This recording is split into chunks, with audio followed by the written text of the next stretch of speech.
Yeah, the family running. Talk shit. Recorded live. Black Power, BB48, my old chat, Focus, on the ground radio. It's the Bubba Born, Slaughterhouse Saturday. We're getting it in tonight. You know what I mean? It's our survival series tonight. So we're going to do it nice. We're going to have the family come in and hit y'all with some good techniques on things that we can utilize for our survival during any type of disaster situation. I'm out in the streets doing the show tonight, so don't mind a little bit of background noise that you might hear in my background. You might hear a little bit of noise going on. But I like to come in and get a praise to the ancestors, praise and eternal glory to God, belong to the spirit of Dr. Khalid Abdul Muhammad, praise Harriet Tubman, glory to Ida B. Wells, on the spirit of Sister Trinity Hamo. Hopefully I can see who out there on the line. I can't really see right now, but there's Brother Little out there on the line. Black Power family. Black Power family. Listen, as I said, we're doing a survival show, so I just want to make sure I know who on the line right now. Is Brother Rahe Rue out there? I'm blind right now. All right, I know he'll be coming in a few moments. Our show tonight going to be focused on a little bit. We're going to deal with a little bit of weaponry, some things that you can get that's going to be in a nice cost range for the family, so we can all make sure that we are protected well at the home. Also, we'll get into a couple other things, like I said, for disaster preparedness, during these summer months, for things that go on during the summer months, tornadoes, hurricanes, earthquakes, things of that nature, so we'll be giving some preparedness on that. But with that being said, though, I'm going to let Bubba Little go in a little bit and let him guide the show for a moment due to my surroundings right now. But like I said, tonight is a Slaughterhouse Saturday. So we're going to definitely get it in nice tonight. We thank everybody for coming on to the lines. Our theme here, who's still betraying the African Revolution, and you'll be betraying the African Revolution if you're not armed and prepared to do battle. A beautiful day. Bubba Little. Yes, sir, Black Power family. I got a special guest with us today, my brother from another mother, my brother Hen Dog, Brother Henry. He's an ex-soldier, you know what I'm saying? So I got some professional black up on the line.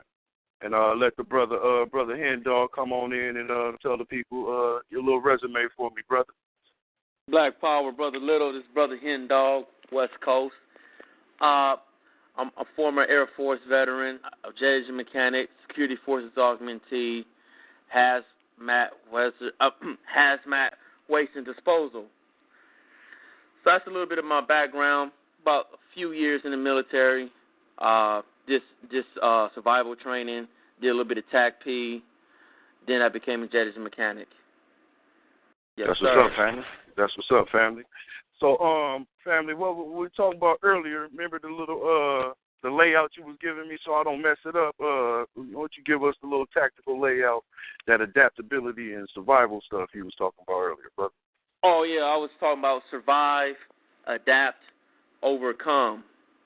So basically, if something like if urban or rural area, like in the inner city, like here in LA, you got subways that could be used as a bunker. You know what I'm saying? You will want to have a security or a protection mechanism to protect your assets, your food, your water, your clothes, medical supplies. You want to hit up surplus stores. You know what I'm saying? Have rounds, ammunition. You want to have a medical kit, a heating blanket for the ailments. You want to have your book on what's edible, like plants, what is good to eat, what's not good to eat. You know what I'm saying? You want to have an EpiPen, just in case you're allergic to something. Mm-hmm. What was that you called it? A what pen? It's called an EpiPen. Like people who have food allergies or stuff like that. Just in case you're allergic to something, you want to stick that, into your thigh so it can get into your system. And then also, too, you want to have your herb book. I suggest Rebirth of the Gods by Dr. Paul Goss, or Dr. Lalo Africa, African Holistic Diet. Word. Recommended One by more Dick time. Gregory. Well, get those references one more time for the people real quick, Black, if you don't mind. Oh, no problem. It's a herb book by Dr. Paul Goss. It's called Rebirth of the Gods. Dr. Paul Goss is out of Compton, California. Then you want to get this book by Dr. Layla Africa, African Holistic, and it's recommended by Dick Gregory. And they'll say over 150,000 copies sold. With those two books, they'll give you a general idea to whatever ailment that you have with you, the herbs to take. Now, if you buy you a book on like a plant book or what's edible and what's not edible, then you can kind of see what you can eat and reference to what you need for your body. And also, too, you want to have your mobility bag ready just in case anything jump off. Now, explain to the people what should be inside that mobility bag for us, brother. Brother, you want to have you a change of boots. You want to have some military boots. You know, you can have metal steel toes. You want to have. I can't have no J's, brother. What's up? I can't have no Jordans up in there, brother. I mean, brother. I mean, it's civilians. I mean, you could probably have you a change of tennis shoes. But I prefer boots because I was in the military. But you can have you a change of tennis shoes. You want to have you some socks, some underclothes. You want to have you a travel kit, toothpaste, deodorant, toothbrush. You want to have you some anything that's like toiletries, travel. You want to have at least like 7 to 14 days worth, but or at least a couple weeks worth. Now, when you have a mobility bag, you want to have you some MREs in it. You want to have you a medical kit in it. Check. You want to have you if you was in the military, or if you know anything about like what's those little boys? Boy Scouts. You want to have you a manual. You want to have you a compass. You know what I'm saying? You want to have you like basic fundamental survival books. Just 1 or 2 survival books, basic ones. If you can, you want to have you some I want to say like a little canteens in there as well, so you can fill up your water. You want to have you a water purifier. They have those portable ones now for about $40. You can get at Target or offline. Okay, check on that. Yeah, like when you're in the inner city, because we're dealing with gangs, we're dealing with the law enforcement, governments, we're dealing with people who's on a frantic level. They don't know what to do. They've never been put in a situation. So you kind of want to protect yourself and keep a low profile at the same time, and you want to peep everything out and keep your trust to a minimum, because people will come to you, like you said, damsel in distress, and cut you open. Yeah, interesting you said that, brother. Now, I'm going to back up again when you had covered the bunker. What would be, the subway, using the subway as a bunker, what would be the advantage for using the subway as a bunker? For instance, if it's a military, right, or if it's some kind of government or enemy forces. Now, when you're in a bunker, I know a lot of people don't even know L.A. even have subways like that, because in California we have earthquakes. Mm-hmm. So you can get off the map, you can get out the way, while people is going crazy. And then too, if you got a squad or a team, you have one team over there doing this, and you have another team doing something else, and everybody's protecting each other. Teamwork, make the dream work. In the real way. Black power on that.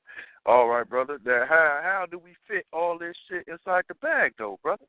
Is there any kind of special techniques of packing that we should be aware of?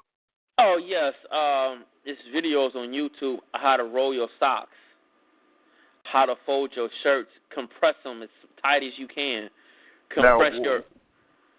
Why would we want to do that versus to just like really explain to the people it ain't just for looks and show. It's a real purpose on why you rolling it up.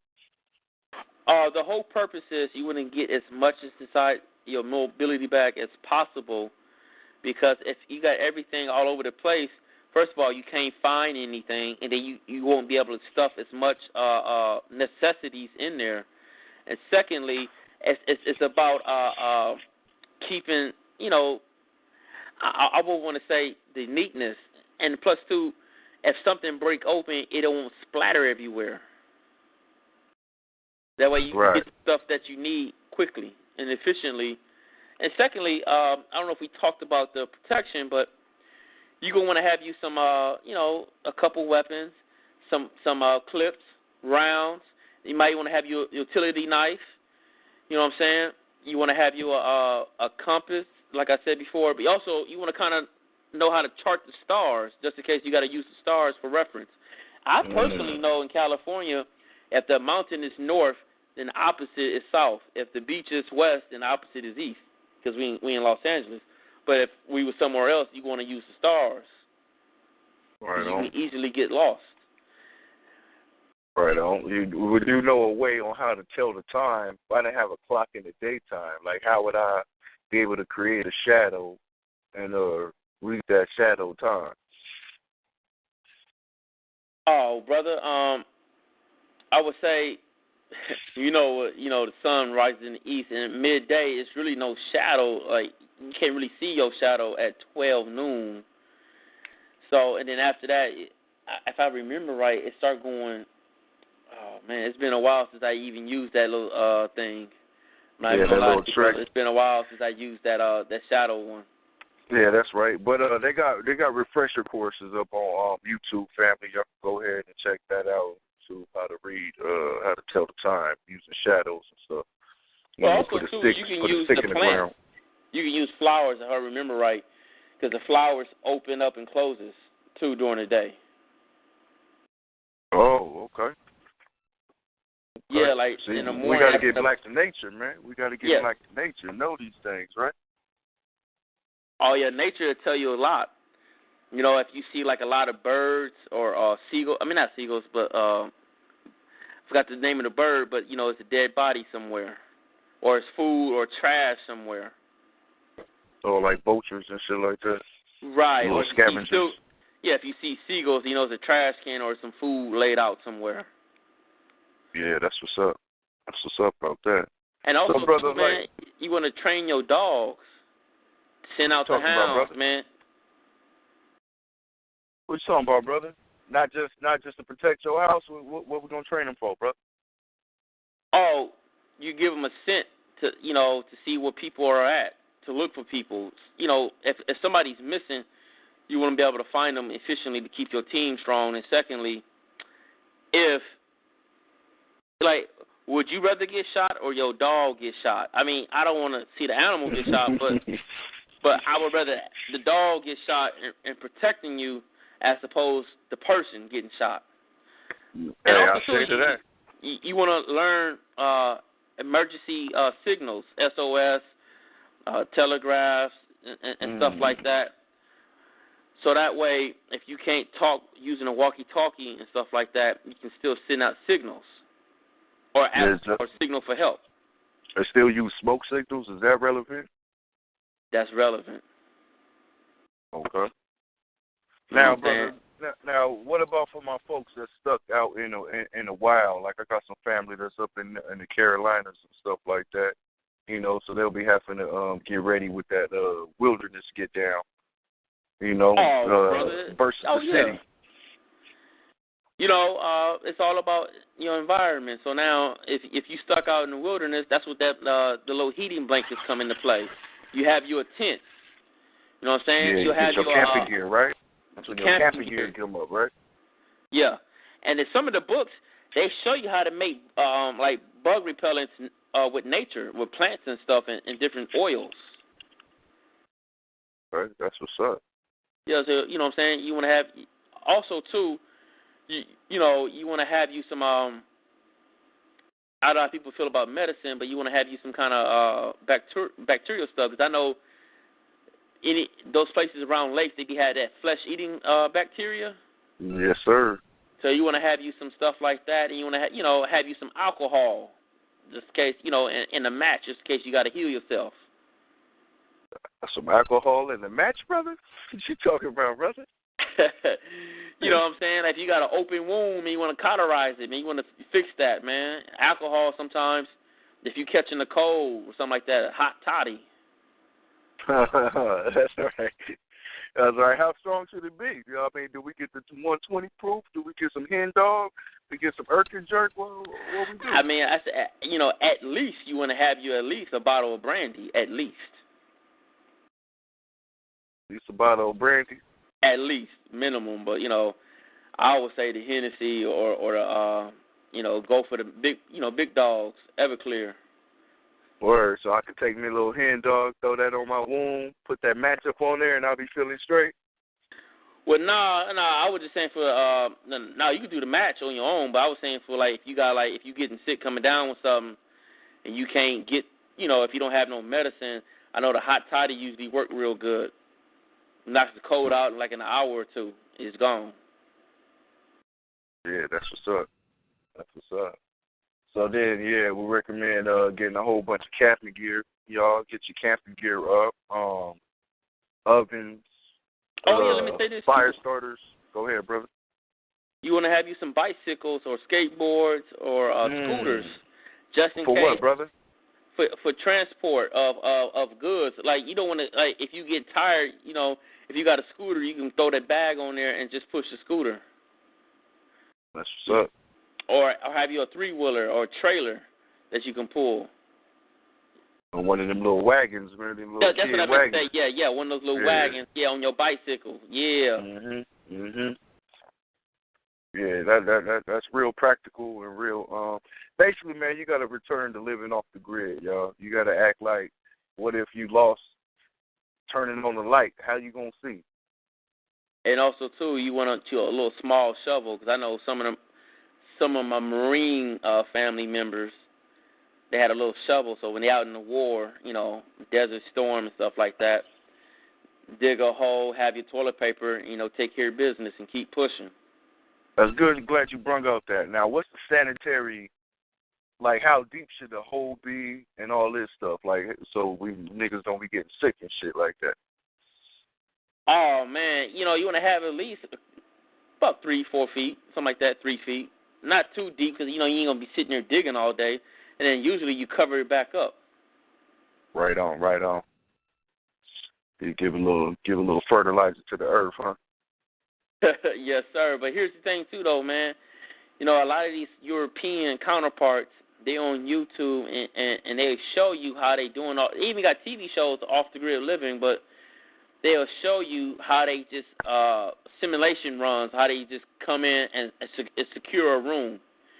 3-man teams, 4-man teams, walking in formation, having sticks just in case there's landmines, poking the ground, all that. I mean, basically survival. We acting like we in full-scale, full-out war. And then, too, if you have airmen's or a naval or any type of military survival manual, and say, because, they got nerve gas, they got gas that causes blisters, and sometimes, depending on the type of gas that is being used, you can get treatment for it, and they can show you the symptoms and stuff like that. So, and just basic survival books is necessary. It's necessity. Yes, sir. I'm with you on that all the way. So 3 different books. You got your herb books, you got the books that's what's edible, and you got your survival books as well. And then, you want to learn how to chart the stars and stuff like that, and have your tent so you can cover up at night, don't be exposed to the elements. And then, too, you want to start doing, if you get your little fort together and you hold down your own fort, you want to make your own, aquaponic farm system, grow your own crops, have your seeds, your natural seeds. But let me say this, too, though. If we're in the inner city, you want to control the resources. So, hospitals. Speak on that, brother. Hospitals, fire departments, police stations, stuff like that, right? You want to get to that stuff, control all the medical supplies, all their weapons, all the food. You want to get a hold of that stuff, man, because when it hits the fan, people are going to be going wild. You know what I'm saying? Police can't stop everybody. You know what I'm saying? The government can't stop everything and everybody. And plus, too, veterans, retired police officers or government officials, they may be the target. Because remember, we have different militaries here. We got the Chinese army here. We got the Russian.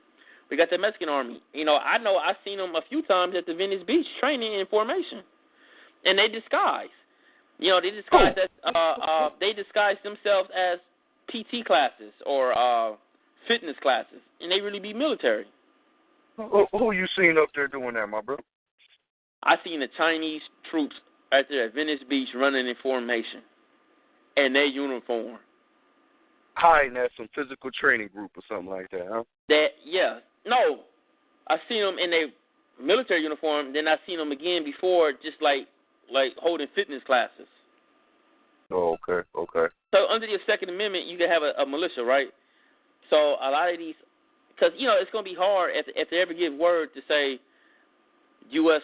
Military to turn on their own people, so they have foreign troops. And then you talking about they already got boots on the ground here. Yeah, they already got bases. They got underground bases. They got undersea bases. You know what I'm saying? And plus, too, let me say this. Everybody don't know the answer to everything, and everybody don't know everybody's job. So, like, the FBI don't know everything the CIA is doing. CIA don't know everything the FBI is doing. But they all work for the same entity. And the thing be like this. Who's the big dog in that pecking order, bro? End of the day, it's all military, because even Walmart has a military. Monsanto's has a military. What?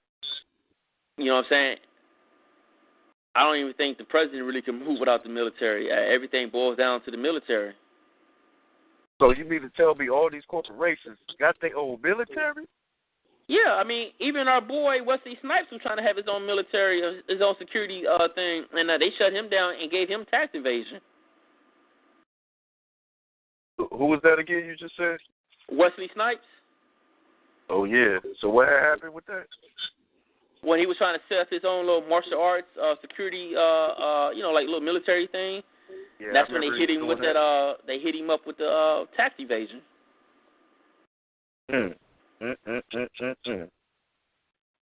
So what you think about all that too? The martial arts training and stuff like that, getting the physical condition on point.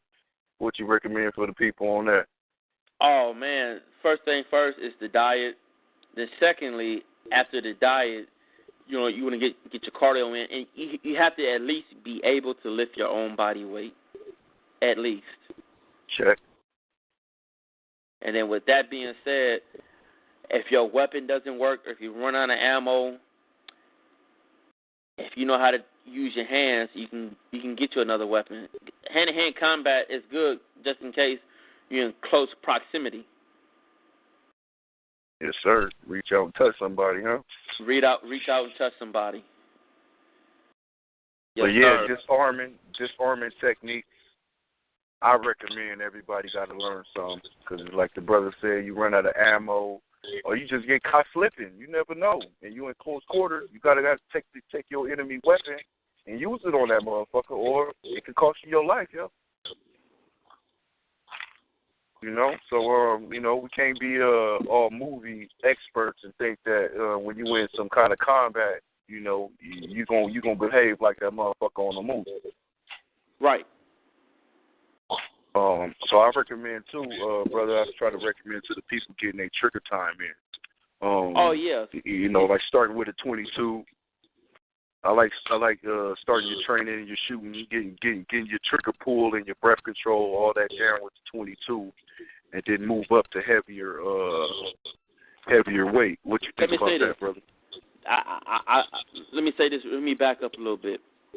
Now, say for instance, like in Ferguson and Baltimore and different places where like people was out in the streets and they coming with the tear gas and all that stuff. if you don't have a gas mask, you will want to wet a towel and wrap it around your face. You want to wet the towels and cover up or seal the open areas in your apartment or house. That's another thing, too, I just want to stress, because at the end of the day, people can't really handle the gas like that and get to choking, your eyes water up and all that good stuff. So you have your towel wrapped around your mouth and, so, you can breathe. Were you exposed to the gases, brother? Oh, yeah, I got gas. I got gas twice, yeah. Explain to the people how that feels. So that we never been gassed, so I want a nigga to know what it feels like. Basically, all your mucous membranes burn.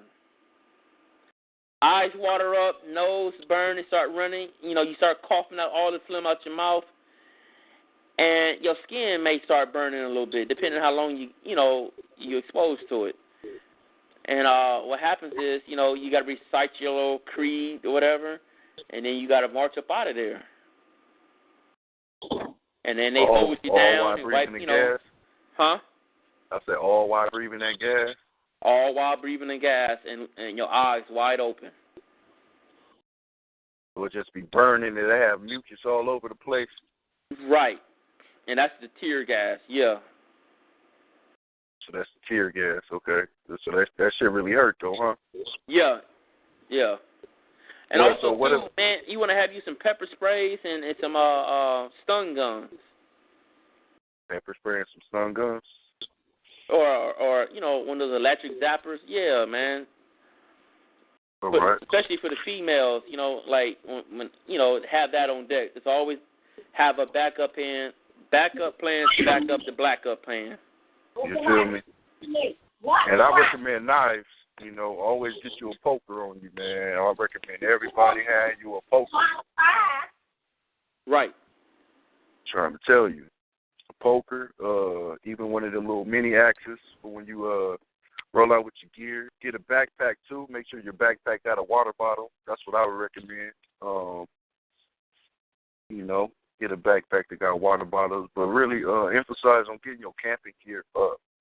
Like OD on your camping stuff, man. You can't never have too much and have too little. Right. Because you got something and one of your partners may not have, and you can save his life with the extras you got. You know what I'm saying? Go into the gas mask for the people though too. So what type of gas mask should a nigga go buy, man? What should I get? Should I just worry about the tear gas one? What about the other shit they got out there for us, man? I would say this, man. I would get the basic gas mask because at the end of the day, nobody knows what kind of gas you use. Like you can get your gas mask, but if you don't have a chem suit and they come with nerve gas, you over with anyway. I would say. So I would just say get a basic gas mask just in case. Because you just want to have something.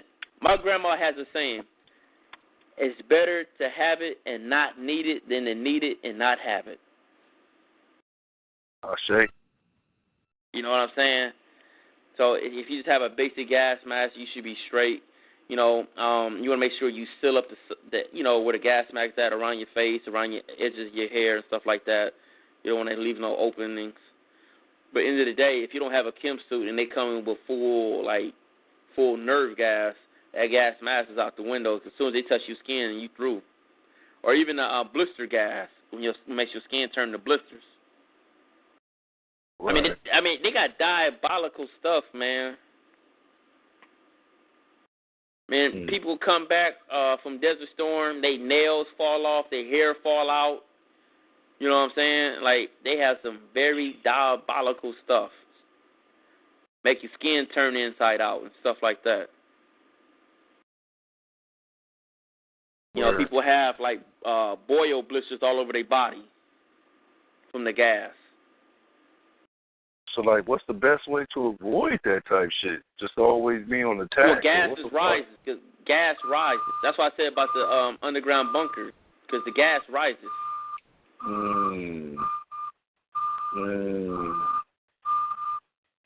Nice, right. Nice. So you think those bunkers will be able to sustain a couple drone strikes? I would say this too, though, man. Right now, there's no law on drones. So, like, people can go buy a drone as low as $750. You go buy you a drone. And I would say, you get teams, man, pair up and then fly those drones to see what's going on. But, yeah, I mean, in the day, too, though, like, I would say this, even with the drones, like, they got bugs that are drones. You know what I'm saying? Mhm. They got, like, animals disguised as drones. Hell, in L.A., some of those trees, like, they got, like, recording and sound recording and cameras inside the trees. I've seen them shits. Yeah, I've seen them. So shits. like when a gunshot fire out, the police know where this gunshot is coming from. They got it in the trees, but they get the extra money, right? When they have to do overtime, people dying, so that they like the people to die so they can get that overtime. Paperwork. Paperwork. Right. Motherfucking paperwork, right? Right. Damn. No. Yes, sir. Yeah, man, that's crazy right there. So basically, you saying basically the gas mask is only gonna be good for the tear gas. Yeah, like basic gas type stuff. Yeah, pepper spray, silly stuff. So nigga ain't got that Ken suit, nothing like that. You ain't really doing too much anyhow, huh? Right. Even if you got like a bulletproof vest, right? I mean, if you messing with a sniper and they real good and they hit you in the face, what's good is the vest? The vest is for like the average Joe Blow, like people on the street just randomly shooting, not knowing what they're doing. That's why it's good to go to the rifle range, or even like if you ain't got a rifle, you go paintball shooting. A simulated war tactics. You know what I'm saying? Word, get your BB gun or something, huh? Yeah. They got them air pistols. Nah, that's real shit. You know what I mean? You're right about that. Yeah, man, you're really right about that. $33 get you an air pistol at least. You know what I'm saying? Yeah, man, some good little information right there. You know what I mean? Let me check out Brother Hey Roo, see if he on, see if he got something to add on. Okay. You know what I mean? Black Power, Brother Hey Roo, you on, brother? Black Power, for Holy. I'm here, family. What's good with your family? You got something to add on for the survival gear? I know my brother know what's going down. And the brother came through with the hardcore facts, went through a lot, so I got some things to add to it, and I'll continue to build on what I got right here for the family is pretty much, start now stocking up on things that you need, not only for something on the go, but also for things that you need to store somewhere, like a shelter. So I'm going to say get you one of those air vac systems so that you can vacuum seal up like your seeds. You want to keep seeds on you because you don't know, the conditions that you're going to be in or how long you're going to be away. So you want to be able to grow your own and manage your own food. Make sure while you're doing that you're getting original, all organic seeds. You don't want to stock up on the seeds that you can go and buy in like a hardware store or what do they call that shit? Where you go and you get all like the growing supplies and shit. Yeah, like the nursery. Right, so you want to make sure that your seeds are all natural and organic. Make sure that you stock up on those.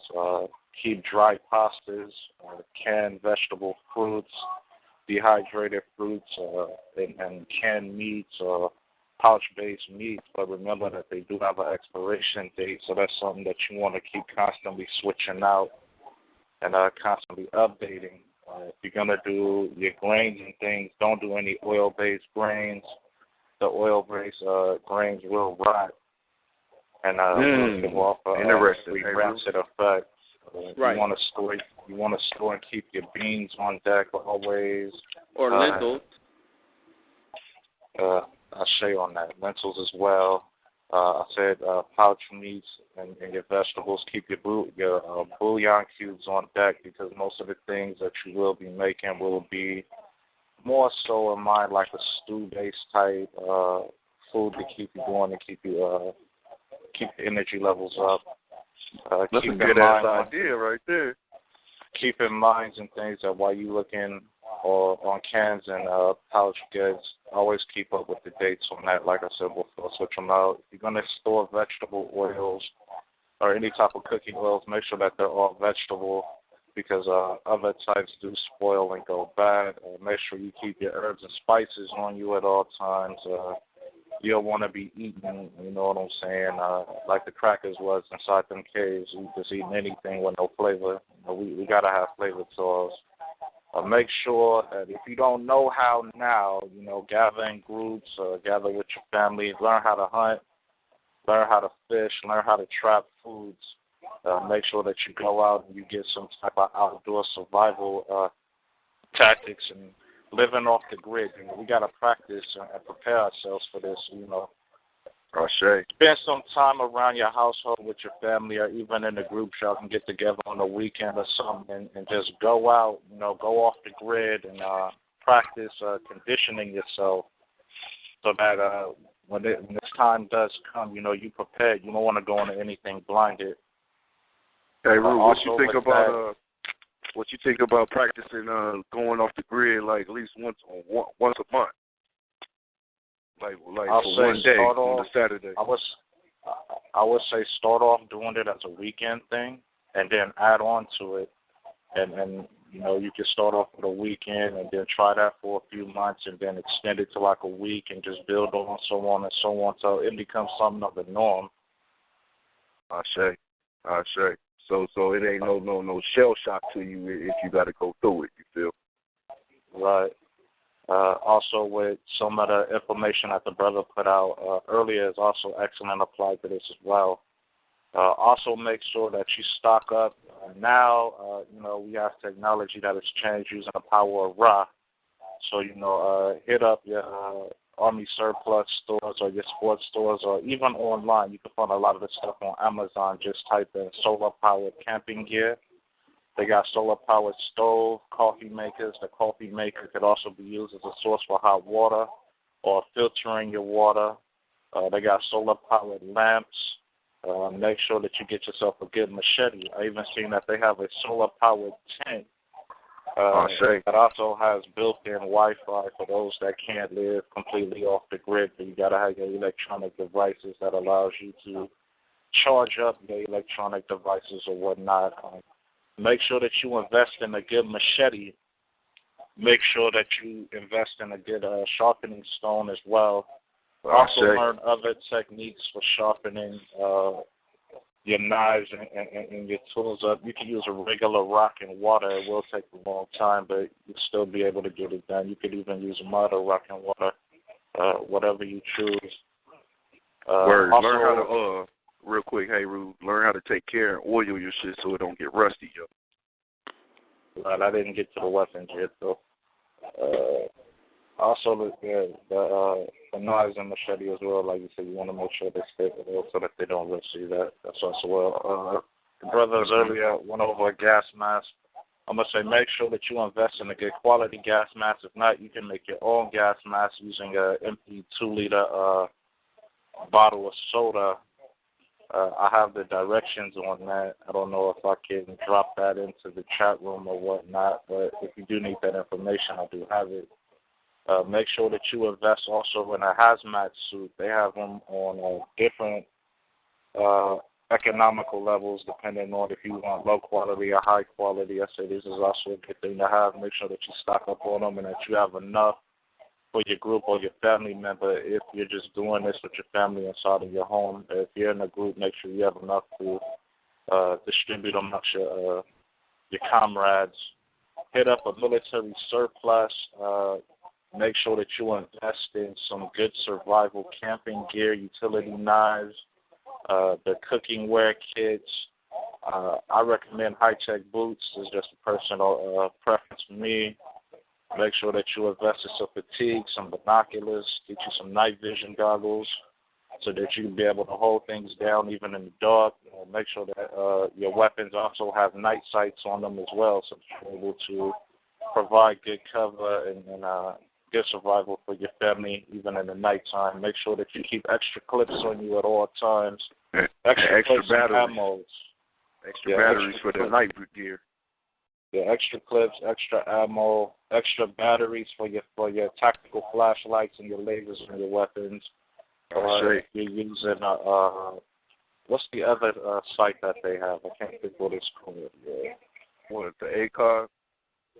Nah, it's the digital site.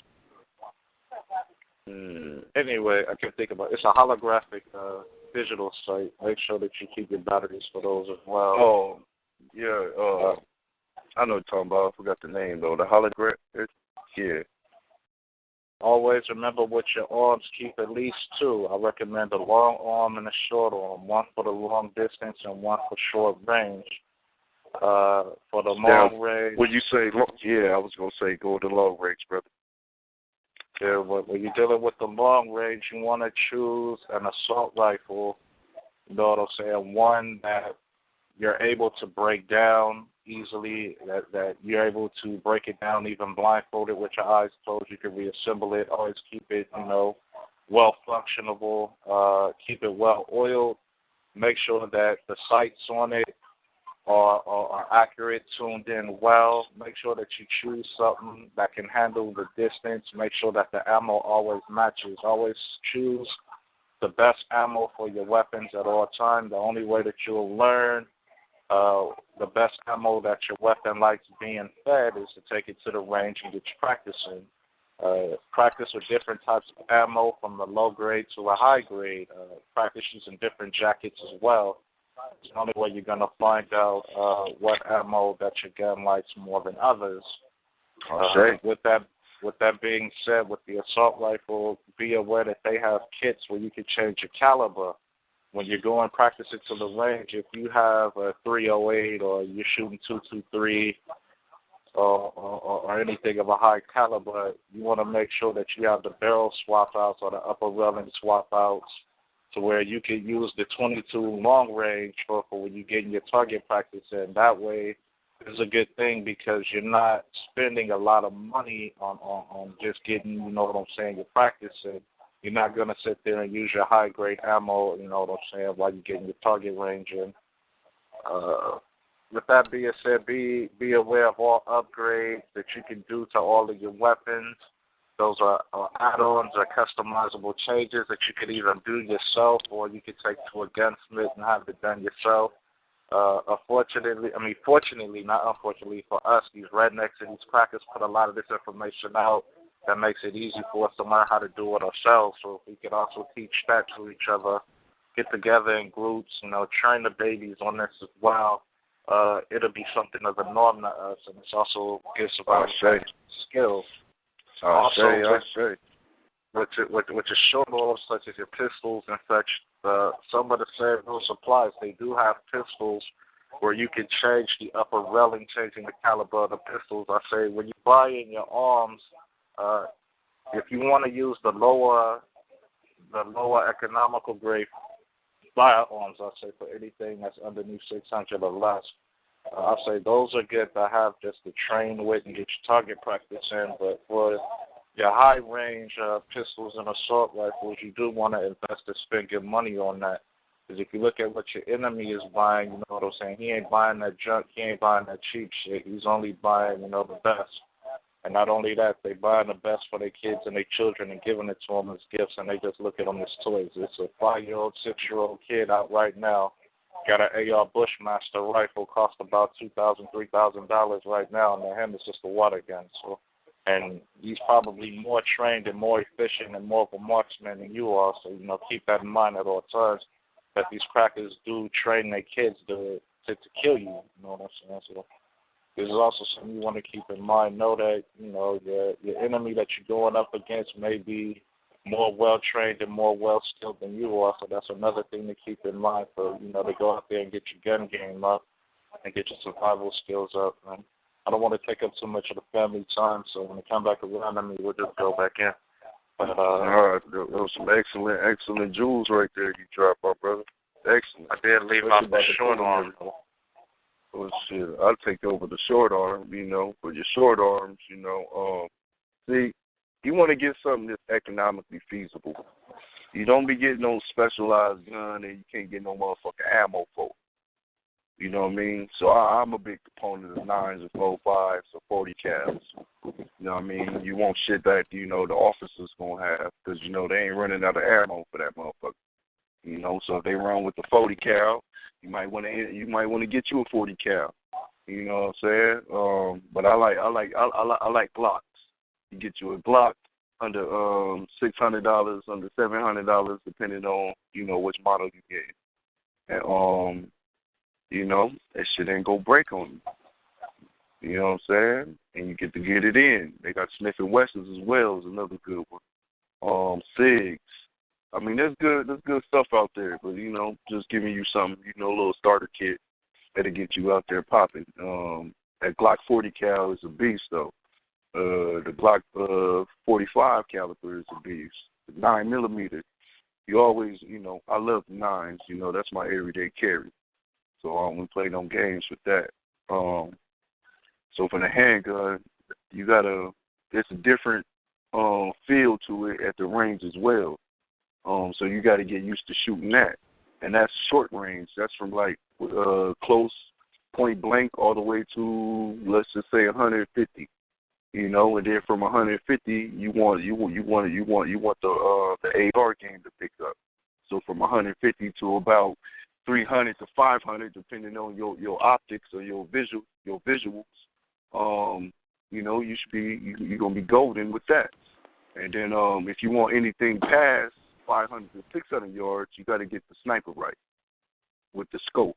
And the scope is your glass is everything when you're going long range. Glass is everything. Then you got to learn about wind because your wind is going to change the shot, the atmospheric pressure and all that, So that's a whole different science you will have to learn and have to go. That's why you need trigger time. I recommend trigger time, people. You at least got to go at least 2 times a month.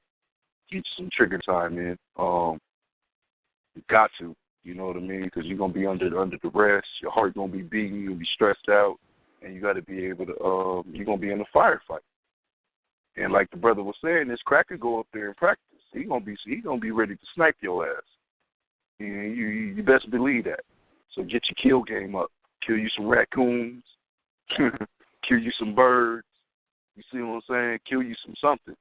You know what I'm saying? Even if you got to gut them and eat them, you got to learn how to do that. You're going to be living off the land. Ain't going to be no grocery stores. You understand what I'm talking about? So even if you're a vegetarian, shit, you might have to eat some meat or starve. You know what I'm saying? So like the brother was saying about, I get the brother hand dog to get that code up, but I really love it because it's about adapting to any situation for your survival, man. And you gotta be smart. So that means you gotta have a lot of knowledge on different topics, especially when it comes to survival. And that's gonna be the key to everything. Earthquake pop off, tornado pop off, any of that pop off. You gotta have some contingency plans. Nice little handgun you'll have during that. You go check out where the family at, where everybody at. That's what the handgun is really good for. When you're just rolling around, you need something short. Your distance range. Everything is about distance. You know what I'm saying? If I'm rolling around and I ain't picking nobody off, I really don't need the AR. I can roll around with the 9 or the 45. Now we about to go search and hunt. We might have to go open up some doors and shit. I need a shotgun. My rifle gonna come out. Everything gonna come out. You know what I'm saying? Everything gonna come out. So you gotta have, depending on what situation and what you're doing. You know what I mean? Is we going on a 7-day campaign where we just gonna go in the woods and just set up whatever the hell we setting up, or is we going to the city? Is we going underground? What is we doing? Like the brother said before, we gotta just click up, pair up, and then we able to build a fort. Then we can, hold up the solar panels, and you can start, the community could come together. We can put our food together, You know, we can put our onions with tomatoes, and we can start having nice little salads. You know what I'm saying? But yeah, handgun. I recommend always look for the ammo. Don't do nothing exotic where you ain't gonna be able to find no ammo for your piece. That's suicide. You know, and practice. You want to say something, Brother Avery? I was just going to add on that right now, I would say, because we're dealing with, depending on where you at, but in California, we're dealing with a 223 ammo ban right now. So, you know, those that has weapons that's using 223, if you're not sitting there making your own ammunition from reloads or whatever your source is, you know, we won't get so in depth to that. You can make your own bullets, and, you know, if you put the right time into it, they'll come out working just as good or even better than those that you can buy. All it is to just learn the craft and teach the craft to the people in the youth. Just wanted to add that on. I power to that. It's a good point. So for my workaround, because I'm in Cali, so my workaround for that 223 barrel is to swap the barrel out to a 308. Yeah. Feel me? I'm gonna go with the 308, and then I got the what's the cal for the chop, the 7.62. So you know those are two calibers I'm rolling with right now. Put the swap out by the barrel. That's why I recommend the Smith & Wesson. Smith & Wesson's do that. If you got a Smith & Wesson 223, you can swap the barrel out and upgrade it to the Blackout 308. See what I'm saying? So the Blackout 308 is going to be the push right now because the 223 bullets is banned. You see what I'm saying? So like Brother Hey Ruel said, you're going to have to go take a reloading class. They got reloading classes at your gun shops. It really ain't that hard. It ain't that expensive to get your own reloads popping. You know, it really ain't. But you definitely want to take a class so you make sure your shit is right and you ain't blowing your ass up. You know what I'm saying? Yeah, the brother made a very good point with that right there, especially if you in Cali. Also, you can go to Walmart. I mean, you can get a much better kit, but just for those that's doing it on a budget, you can go to Walmart and get you a good gun cleaning kit for about $22, $25, something like that. But you know, hit up your surplus stores, hit up your Cabela's, your outdoor sporting goods shops like that, and eventually, you know, invest in a good cleaning kit. Also, you know, keep your oils and lubricants for your weapons. Make sure that you treat your weapon just like you would yourself and your woman. You know what I'm saying? You take care of your weapon will take care of you. You don't take care of your weapon ain't going to take care of you when you need it most. One thing that I did leave out is that also another thing you want to do is invest in either the thigh or the ankle holders. Always keep you a little revolver or Dillinger on you for the last minute backup. You know, the pistols get smaller and smaller. They got they even got 45 caliber Dillingers now. So you know, keep that on you at all times. That's just that last resort. You don't know. Shit might get hairy. You might end up on your back on the ground or something, and you know you got to reach for that little bitty thing to go ahead and handle that business. So I just wanted to make sure I throw that out there. But the family's building on real nice right now, going in real strong. You know, I like what I'm hearing right now. So I say to that, Brother Hayru, let me throw in the revolver game, right? That's what I'm starting to fall in love with, right? So nice little 38 on the ankle. You know what I mean? Like the brother has said, get your little ankle holster, throw that little 38 up on there, man. Hey, let me tell you, man. The revolvers go. That's all I'm going to say. Get your little revolver, get your little holster. You got to practice drawing. You know, dry fire. I dry fire all the time. You know, you can't never get old of that. You got to know what your weapon feel like, loaded and empty. You know what I mean? So that way you know by feel where you at when you got to reload. And don't reload on your last bullet. Reload when you got about 2 or 3 left. You know what I'm saying? Just in case you need that clip, you might need 2 more 3 shots. And you got 2 more 3 left in that clip. See what I'm saying? Don't ever run it dry like that. But go into the range and get your trigger game up. Breathing. You got to get your breathing and you got to get your trigger pull. You know what I mean? I believe a lot of people on the exhale, they'll pull the trigger. Because basically, a nice little thing when you dry fire, what I like to practice, put you a coin on top of, I got a Glock 9, so I'll put a coin on top of that. I think it'd be a little harder on the revolver. You're going to have to come up with your own little situation. You got a round barrel.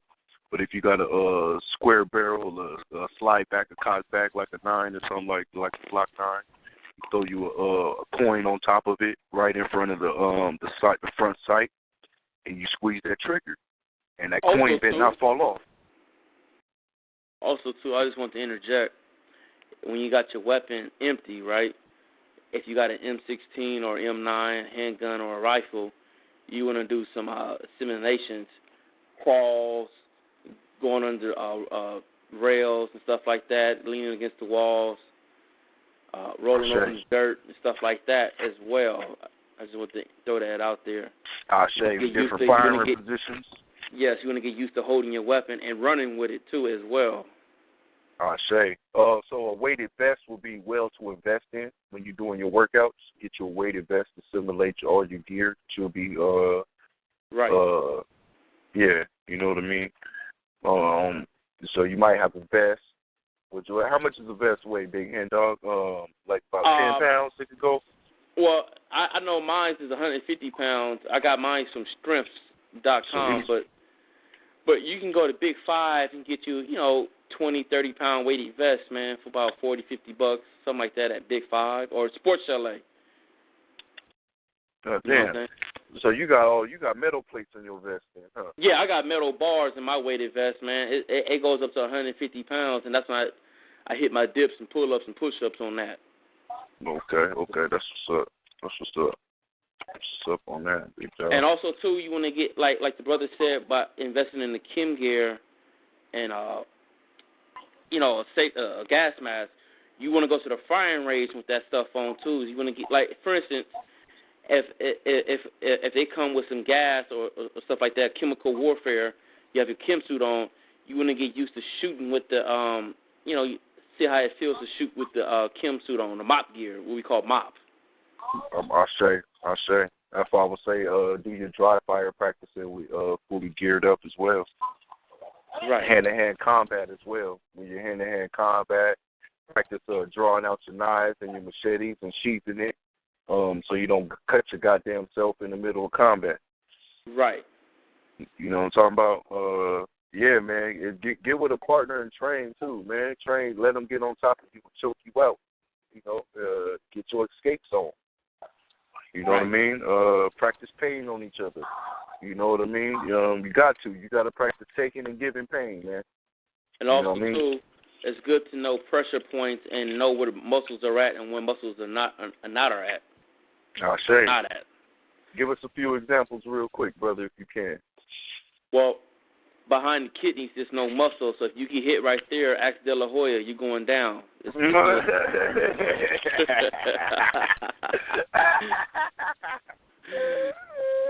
So that's that one. You know what I'm saying? If you get hit in the temple, ask Roy Jones, you're going down. That's the end of that. Down. Mm-hmm. Boom. You get hit behind the jaw where the ear is at, you're going down. If you get hit in the nose, your nerves, your eyes are connected to your nose, your eyes water up. Hey, vision, balance, breath. And then your breathing. It fucks your breathing up. If you get hit in the solar plex, you knock the wind out the person.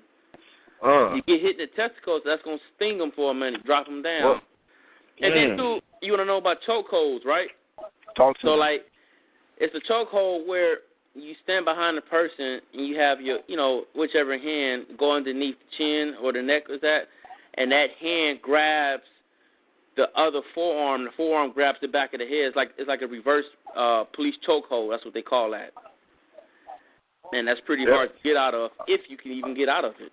Nah, you really ain't getting out of that. You out. That's in about 3 seconds or less if you apply it right. You out of it. Right. And then, too, grabbing the hand, the pressure points in the hand, you can grab somebody's hand and bring them to the grab their pinky and bring them down. Speak on that. You know what I'm saying? Like, you can twist the pinky in a certain way, and when you grab them, they can't, you know, there's so much pain that they can't do nothing. They're going to come down. They're going to do what you say. I say. You know what I'm saying? And even, too, a little side note, if you got high blood pressure, if you got a migraine, you can grab the pressure points in your hand, and that will take away the migraine. About 10 minutes. Right. My grandma used to do that. Yeah, my grandma used to do that to me when I was a little boy. She was Native American. She used to grab my pressure points, and that would make my pressure or my headache go away. That's right. Look at Grams. Grams know what's happening. African science at work. African science, Olmec science, yes, sir. That's what's happening. But yeah, the hand game, the shotgun. Let's see, what else we got, brother? Hey, we believe in anything else?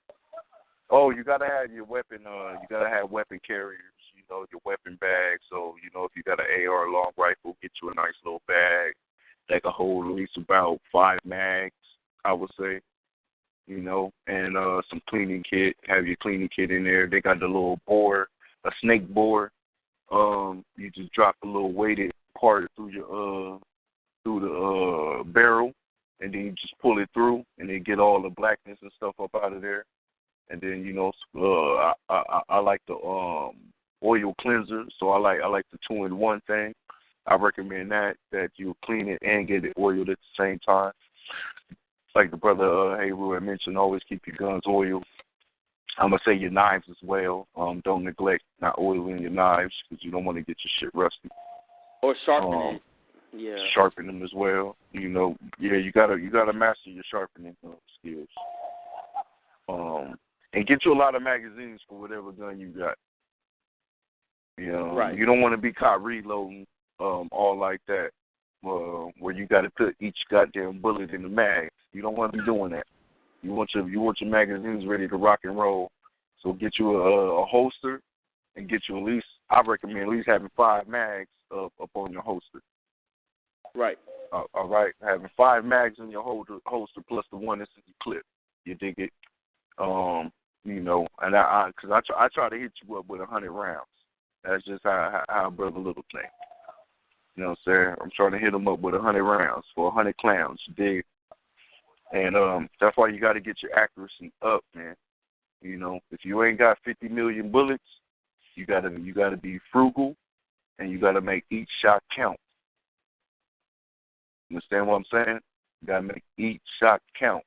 So if you a headhunter, you gotta make sure you one and done. You a body man, you might have to put 2 through the same one just in case they got something on. You understand what I'm saying? So you got to know distance and range. You got to, what if some dust is in your eye, the wind is on there, you still got to shoot straight. You don't want to be that nigga that was shooting outside the club, let off a whole goddamn round. They hit no crackers, nothing. Hit nobody. See what I'm saying? So, and then awareness. Don't start the fight in the middle when you wide open. You ain't got no cover. Make sure you got cover first. Make sure you ain't gonna get snuck up on from the back and get choked out, or get stabbed up, or get shot in the back. Get your 360 awareness like a motherfucker. You understand what I'm saying? Don't just be doing no reckless shit. Think about it. If you in the car, open up the car and learn how to use the car. Shoot, open the door. Shoot through the door. You know what I'm saying? Not shoot through the door, shoot behind the door, I'm saying. Also, too, I want to say, since we're talking about warfare, too, you want to practice holding your breath underwater and then, you know what I'm saying, stuff like that. Get used to being out in the mud, wrestling in the mud, stuff like that. Getting into trees, looking down with your scopes. I also practice one-handed. Practice like you got an injury. Right. Surveillance. You know what I'm saying? That's everything right there. Reconnaissance is everything. That's 90% of the battle, man. You got to know where you at. You got to know a wall is behind you. You got to know 10 feet away, I could go over here and get away. You got to know your surroundings, people. How the hell you going to get whooped on in your own house, your own area? Right. Can't let that happen. You got to know every nook and cranny of your city, or your block, or your county, or whatever the hell you at, nigga. Know your spot. If you in the wilderness, no. Go ahead, Black man. You have to use with that is getting what is it called? Is it Google Maps or some shit like that? The Google Earth shit? Yeah, Google Earth. You could type in longitude and latitude, and it'll give you an overhand look from a satellite. You could also use it for other things that doesn't need to be said on here. That's kind of like on the Underground Railroad Harriet Tubman jump off. We can have that amongst each other. But in the longitude and latitude into that, you can pretty much get a good overhead view using a map. If you took GIS, any type of class on GIS, then you would know this and you would have access to the software and whatnot. But what you could do with that is that you could print out, maps of different areas. You could even zoom in actually more than what should be allowed. It's kind of actually up for grabs on being a privacy issue. But it's a good resource. It's in your pocket. You know what I'm saying? Utilize it. Use it.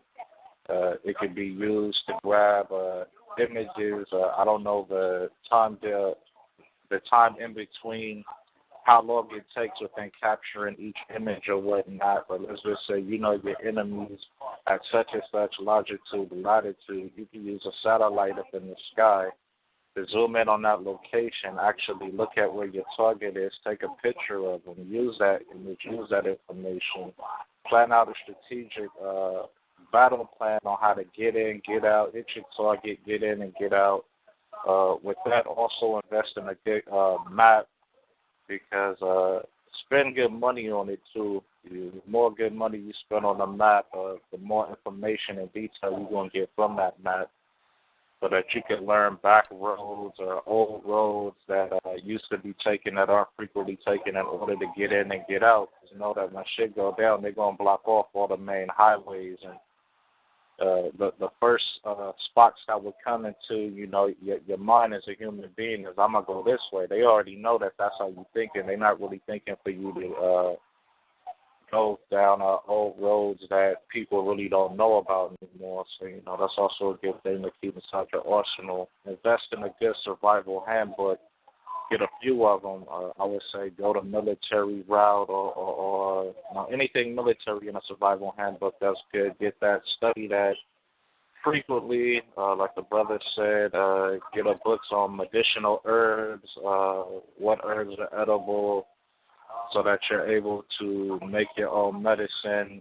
Invest in good needles in case you have to sew yourself up. I forgot the name of the thread or whatnot. If the brother knows that, he can throw that out there for you in case you got to stitch yourself up or whatnot. I know it does have a certain name to it. Also, what is it called, the tactical pack. Invest in a tactical vest with the water pack in it. You know what I'm saying? So that while you out in the field, you can keep yourself hydrated at all times. With the tactical vest or any vest that you go to buy, make sure that it's not going to be just you try it on and then you take it off. You want to keep it on for at least to get 20, 30 minutes to get the real feel of it.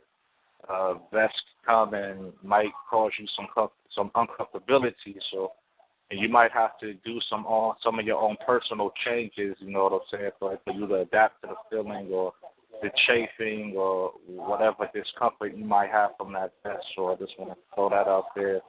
So a few things that I didn't get to go over that I didn't want to forget. So continue to build, family. Yeah, I forgot the name of the needle, but I know it's just a surgical needle, though, for sure. Or a surgical suture or something like that. Yeah, there you go. That's what I think it's called, a surgical suture. To sew yourself up. Yep, that's what's up. You gotta heal thyself, know thyself, man. It's gonna be combat. You know what I'm talking about? You don't want to lose no leg. You definitely ain't trying to catch no gangrene and shit like that. You know what I mean? I mean, if you do, we got wheelchairs and throw you a rifle. Oh, that's another Lock thing and load, too. soldier. Lock and If load, comrade soldier. go down, we gotta make. You gotta be able to make them little some little carry things to get your comrade off the field. Right. You know what I mean? So yeah, man, you get a cot, get some cots too.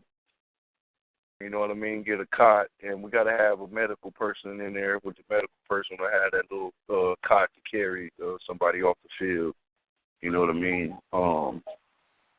You gotta have somebody in your team that's a medical group. So if you're rolling with a 4 or 5 unit squad, one of y'all gotta be medical. And you gotta get it in like that. And then yeah, man. Yeah, always you can't never have too many magazines is what I'm gonna say. You know, I'm a firm believer in that. You know what I mean? You ain't trying to go spend the night, and this ain't no goddamn vacation. So I figure you need more magazines and food and anything else. Water, magazine, and food. You know what I'm talking about? Yeah, man. Make sure you just got your because sometimes you can't waste the bullet, or you got to be silent. You can't give off your enemy thing. So you know, because I'm a roll with a sword. You know, the family seen my swords already. They know there's no bullshitting over here. You know what I'm saying? I'm rolling with a sword. You know what I'm talking about? So you know, you should have you a weapon that you can do some damage without making no noise. Brother Heru, quick question. What do you think about having a remote control helicopter and putting a camera on it, or a remote control car and putting a camera on it? So that way you can surveillance while you hiding out. I think that's a wonderful thing. I think we see that now with the use of the drone. But I'm going to say... Y'all understand, like, some people can't afford $750, but you can get you a, like a decent remote control helicopter for about $100 and throw your camera on there for about $45, $50. Nigga, that's an excellent plan. I might have to do that right now. Yeah, I would even say that the car for the ground, because they ain't really going to be looking for nobody using a remote control car like that. They're more so going to be looking in the sky for it. So that's an excellent tool as well. I agree with that. Yeah, I agree with that 1,000. That's nice. Or you need some Duracell batteries, and you own. Or even solar, because sometimes they solar panel. I mean, you don't even need that. You use solar-operated remote control stuff. I'll say. But yeah, man, water filters, you just hit me. Well, water filters, they got something called the Berkey water filter. I like the Berkey. Berkey water filter. It could take light toxic shit and make it drinkable. So, you know, if you got a lake, just sit in water, you scoop it up with the Berkey filter, and it is make it drinkable for you. You should spend some bread on the filter, because that's your life, goddammit, and you need water. You know what I'm talking about? So, you know, if you got a PlayStation, you got an Xbox One, you got some your fancy ass phone, ain't no goddamn reason why you can't have no nice water filter. Say the drama for your mama. You know what I mean? Because you don't care about your life. Well, goddamn, man. You know what I'm saying? Still some brief info out there for the family. If you don't have the means to make a water filter, take a 2-liter bottle of water or a gallon, empty jug of a gallon, and cut the bottom out. You want to cut the bottom out is if like you're making like a funnel. You want to take a coffee filter and place that inside of a bottle. Then you want to go to like, I know they sell them at like Petco, things like that. They got the little bags of the charcoal. They go inside the water filters for the animals and shit. You want to keep that on you. Put that in there. Add a little bit of sand and add some rocks to it. Not big rocks, like the type you would put in a fish tank. Yeah, I'm about to say, go to the aquarium. Yeah, you want to run your water through that. You know what I'm saying? That's I just say to the that. worst come to worst, and you don't have a water filter, or you got one, you lose it. You know what I'm saying? Anything happen, you can put one together. Right then and there, out in the field. Oh yeah, have you a tarp that where you can collect rainwater on. Have you a tarp with a hole that goes straight into the bucket where you can collect some rainwater. And then drop that rainwater into the filters before you drink it. You know what I'm talking about? Or boil it. Worst come to worst, boil it. Worst come to worst, boil it. And also, too, if you got some gold or silver, there's some videos on YouTube on how to break it down so you can make it monatomic, colloidal, and ionic. You could drink that, and that's going to knock out any germ, virus, or bacteria. I take mine every day. And then learn some fire, get some fire starting shit where you don't need a big light. At least get some wood matches, get some something. But learn how to get that stone flint shit that they got. Go ahead and screw you up one of those. Yeah, you gotta have you a fire maker. Just think about everything you need, and think about if all the power went out. Say, fucking, I ain't paying my bills this week. I ain't paying my bills this month. Fuck it. How you gonna get by? It ain't the end. It ain't the end of everything. You just gotta light the candlelight for a little bit when a rod go down. So that's it, man. We gotta just wean ourselves off the beast and start realizing that the quicker we do that, quicker we get our freedom. I hate to say this quote, but give back to Caesar what is Caesar's. Mhm. Well, I like that right there. And that's the real shit. Let the fag be the fag, man. You don't need nothing to fag out. We gotta really look at it as we gotta start from scratch, y'all. Let's start from scratch and create our own shit from scratch. That's cool. It's your own shit. When you built your own house, oh man, goddamn it. Can't tell me that ain't prior. They have meetups on how to build tiny and off-the-grid homes. If you just go to meetup.com and look it up, and what happens is whoever, like, for instance, whoever wants a tiny home built, that class or that group of people work on that house, and that's how you get your experience, and that's how you get your house built. And I want to say, too, usually when people demo a building or something like that, because I took construction technologies, you can get those materials free. Or if you go to your local college and talk to instructors that work in a construction field, you can get the materials after they tear down the buildings for that semester. You can get the leftovers of all the wood and the nails. Just FYI. That's good info, family. Yeah, word up. You know what it did, hey, Root? It reminded me of that brother Ace Energy. Brother Ace Energy on YouTube. He got another shit for the family where he making electricity out the arm. He basically building pyramids, he building shit out the earth. You know what I mean? Like our ancestors did. And he got a lot of valuable shit. He got DVDs and stuff you could get, and he'll teach you how to do it up on there as well. I know the brother Hey Rue had hit him up, tried to get him on the show. He ain't get him back up. But yeah, that brother right there, he got nice little how to create your own electricity, build yourself a place of residence using the earth. You know what I'm saying? That's a nice tool that I believe every man needs to possess. You know what I mean? And pass that knowledge down to generation after generation. Yeah, again, I'm gonna recommend go hunting, people. Kill something. We gotta go kill something, man.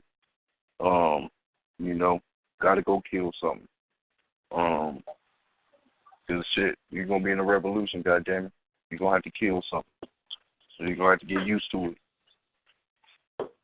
So you don't be no scaredy cat when it's time to go down. So the blood don't make you pass out. So the stench and the stink of it don't make you pass out. You know what I mean? Kill something when you can see fleas walking and going through that motherfucker. I mean, you just got to desensitize yourself. When you grabbing the guts, smelling the funk, got to get it in. Even if you throw up, go ahead and knock that out. Get it over with. Desensitize yourself, get bad about it. Because, it ain't no pretty game. It ain't no pretty game. So you got to change your mindset, change your attitude, and get prepared for what's gonna come. If you want your freedom. If not, shit, keep doing what you're doing. You know what I mean? Turn the TV on. Just I'm gonna have to hop off real quick. Got to collect call. Black Power, Brother Hen Dog, thanks for coming through and giving all your little info and everything. You know what I mean? Black Power. Black Power, brother. I appreciate you, brother. Thank you all. Thank you, Brother Hen. That's my brother Henry, man. I messed with him at the Karas Temple. You know what I'm saying? Ex-military brother. And, I'm always building with the brother every day. You know what I mean? Yeah, that's my military homie, man. That's how we do. Like my brother Hayru. You know what I mean? Brother Calls on the line. Master for Brother Calls, because it was a book that Brother Calls had sent me a while back.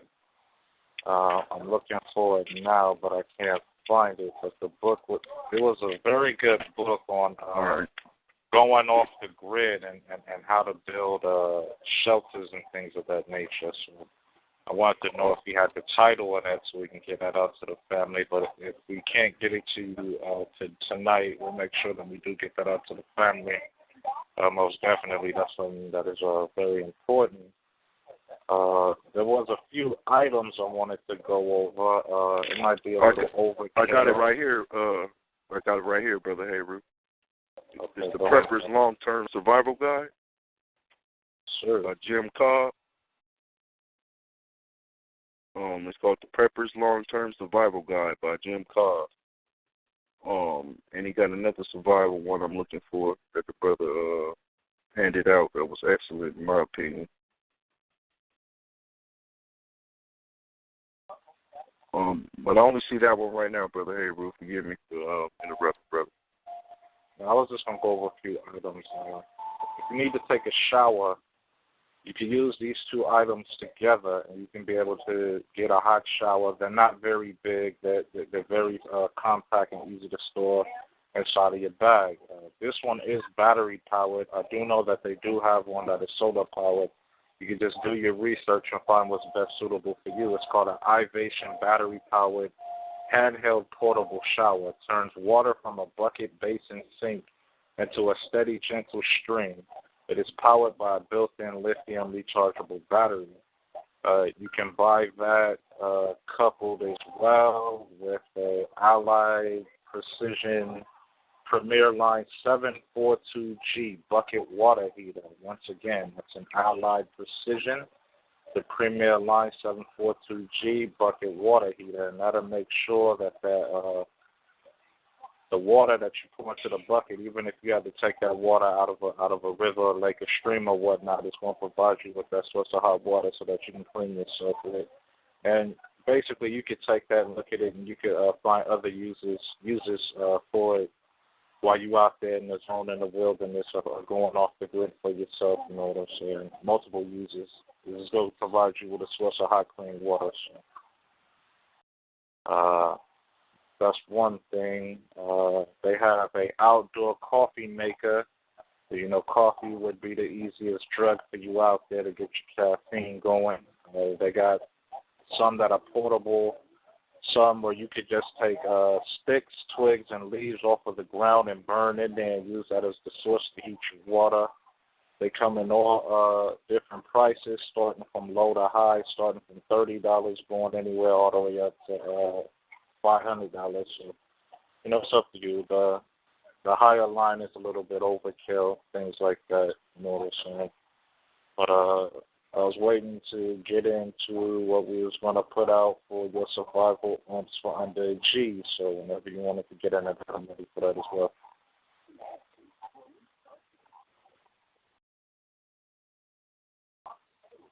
So I'm just going with the flow, family. Yes, sir. Nice little segue. We can get into that right now, family. Yeah, we can go into that right now. Okay, I'll put out one, and you put out. We just go back and forth. As far as in the shotgun family, because I think we was focusing on shotguns, but I guess we'll just cover what we can, because we can go on and on with this. Caltech right now is a KSG shotgun, $990, 12 gauge, 18.5 inch barrel length. It holds has a total capacity of 6+1. It weighs 6.9 pounds. When loaded, 8.5 pounds, 26.1 inch. A height of 7 inches. That's $990. Shotgun under $1,000. Also for your 22 caliber needs when you just out there getting it in. Look at Caltech once more. They got the SU-22. Very good 22 LR plunker gun, as we like to call them. You can get that for $547. Look around, you might be able to find it cheaper depending on where it is and where your locale is. It might cost you a little bit more. Another one coming in from Caltech would be the Sub 2000. Sub 2000 comes in 9mm and 40 Smith & Wesson. There is a Generation 2 coming out which fixes and adds some improvements from the Generation 1. The Generation 2 should be available sometime between the end of July, early August, depending on where you are. It might be available in your area now. That'll cost you $500. There are multiple upgrades that you can add to that. I would like to call it pistol caliber AR. That's actually how it's classified as. Also, make sure to look at the gun laws in your state and in your city. We got a lot of fucked up laws in some areas, especially here in California. The gun may or may not be available to you based on its speeding ramp issue or its semi-automatic, automatic, or however it is, gun bullet button release.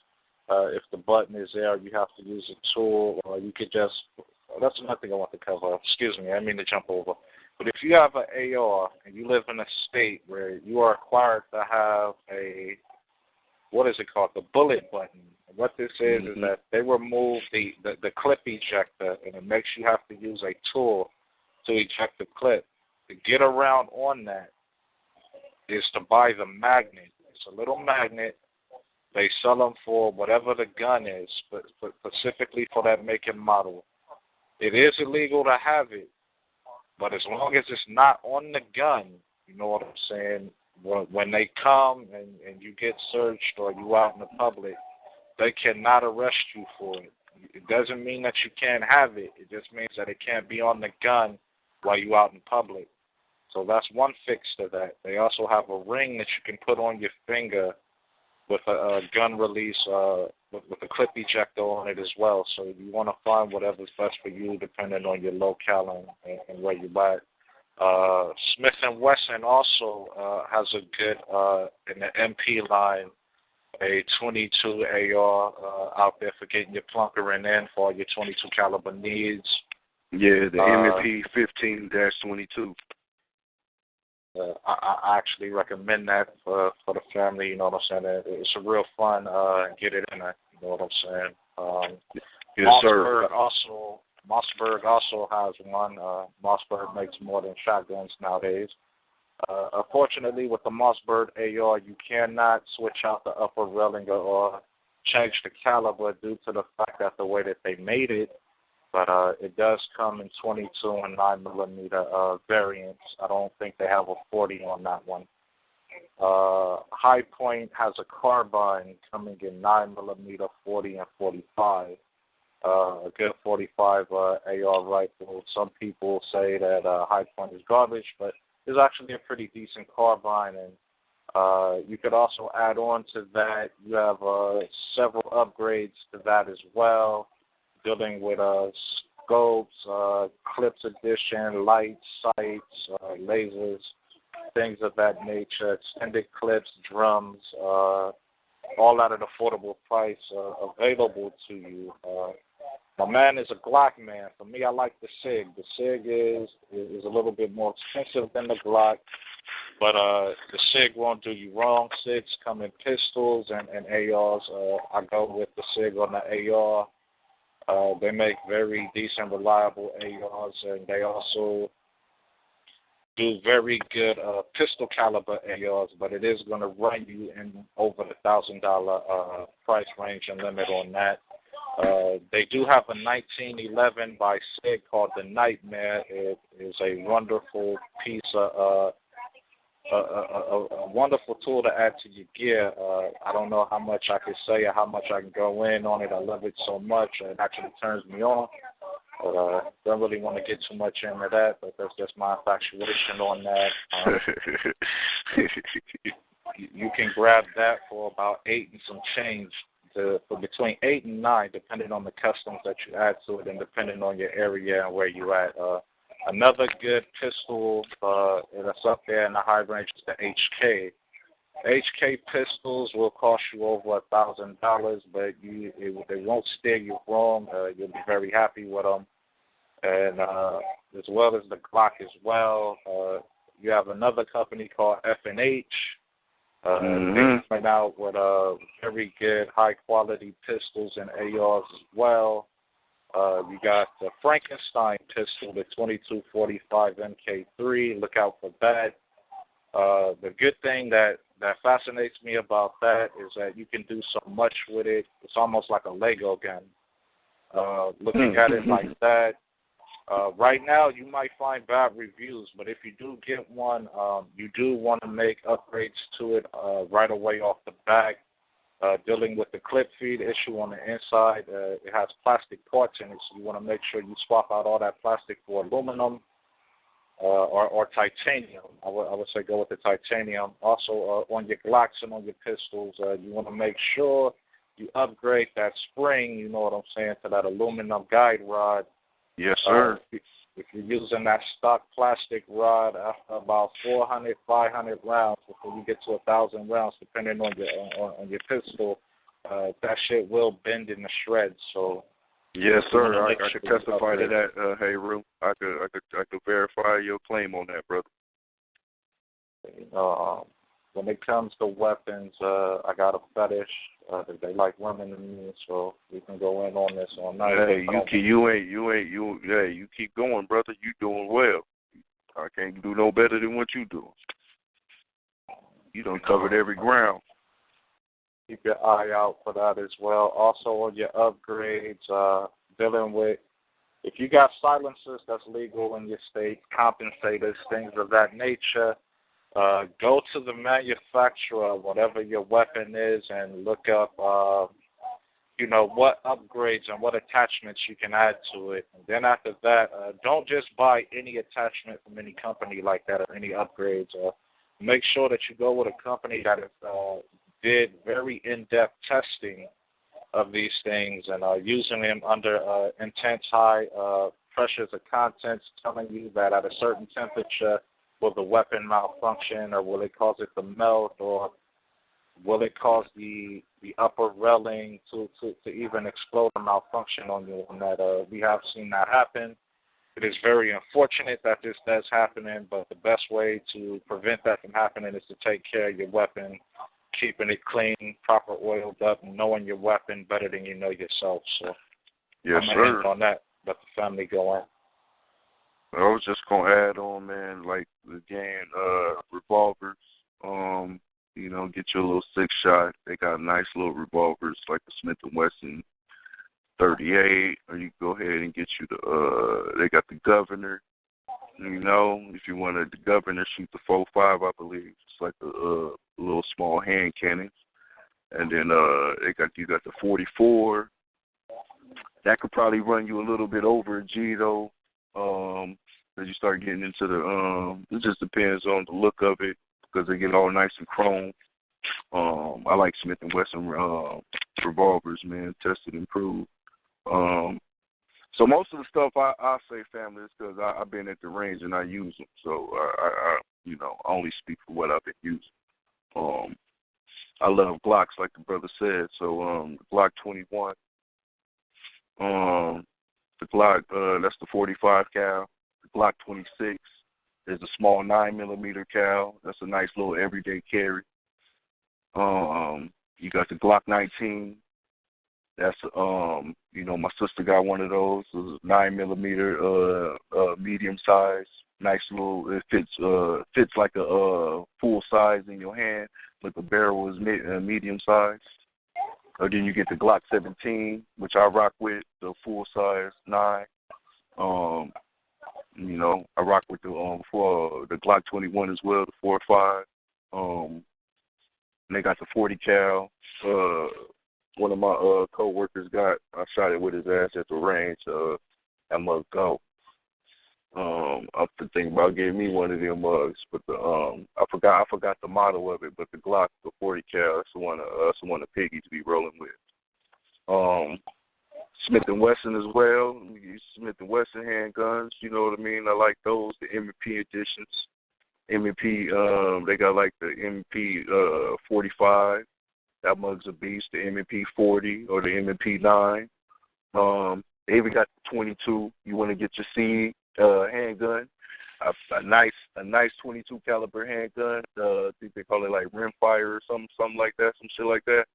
It's a nice little 22 handgun and the rifle.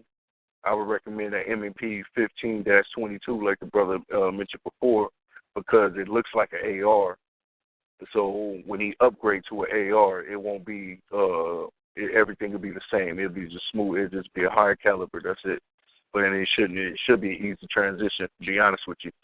Other than that, like you said, they got a band on the 223, so I recommend rocking with the 308.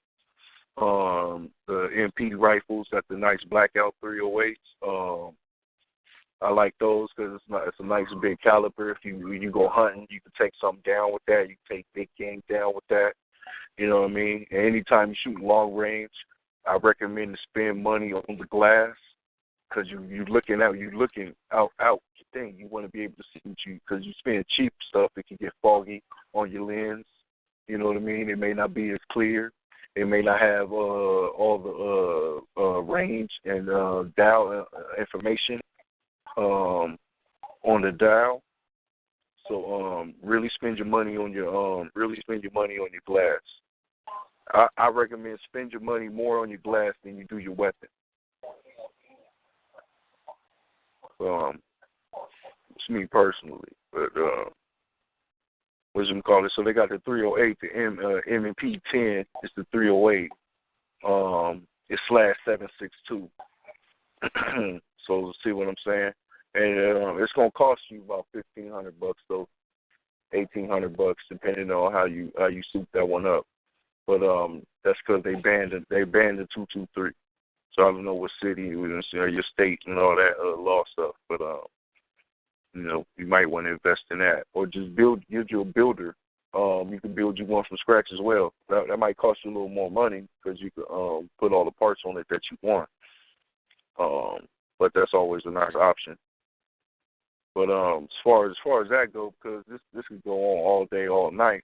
You know, we love weapons. But the Mossberg shotgun pumps, you go to Big 5, you could come up for about $600. He could get you something nice. You could walk up out of there. I don't know about your laws, but I know in Cali it'll probably take you about a month because you got to get cleared and all that. Then after your first gun, it'll probably take you 10 days. It takes you 10 days to just come home with one. Other than that, a nice shotgun. So find you a range where you can go skeet shooting. I recommend doing that, so that way you get used to shooting something that's moving and not just stationary. It gets boring just shooting something stationary all the time.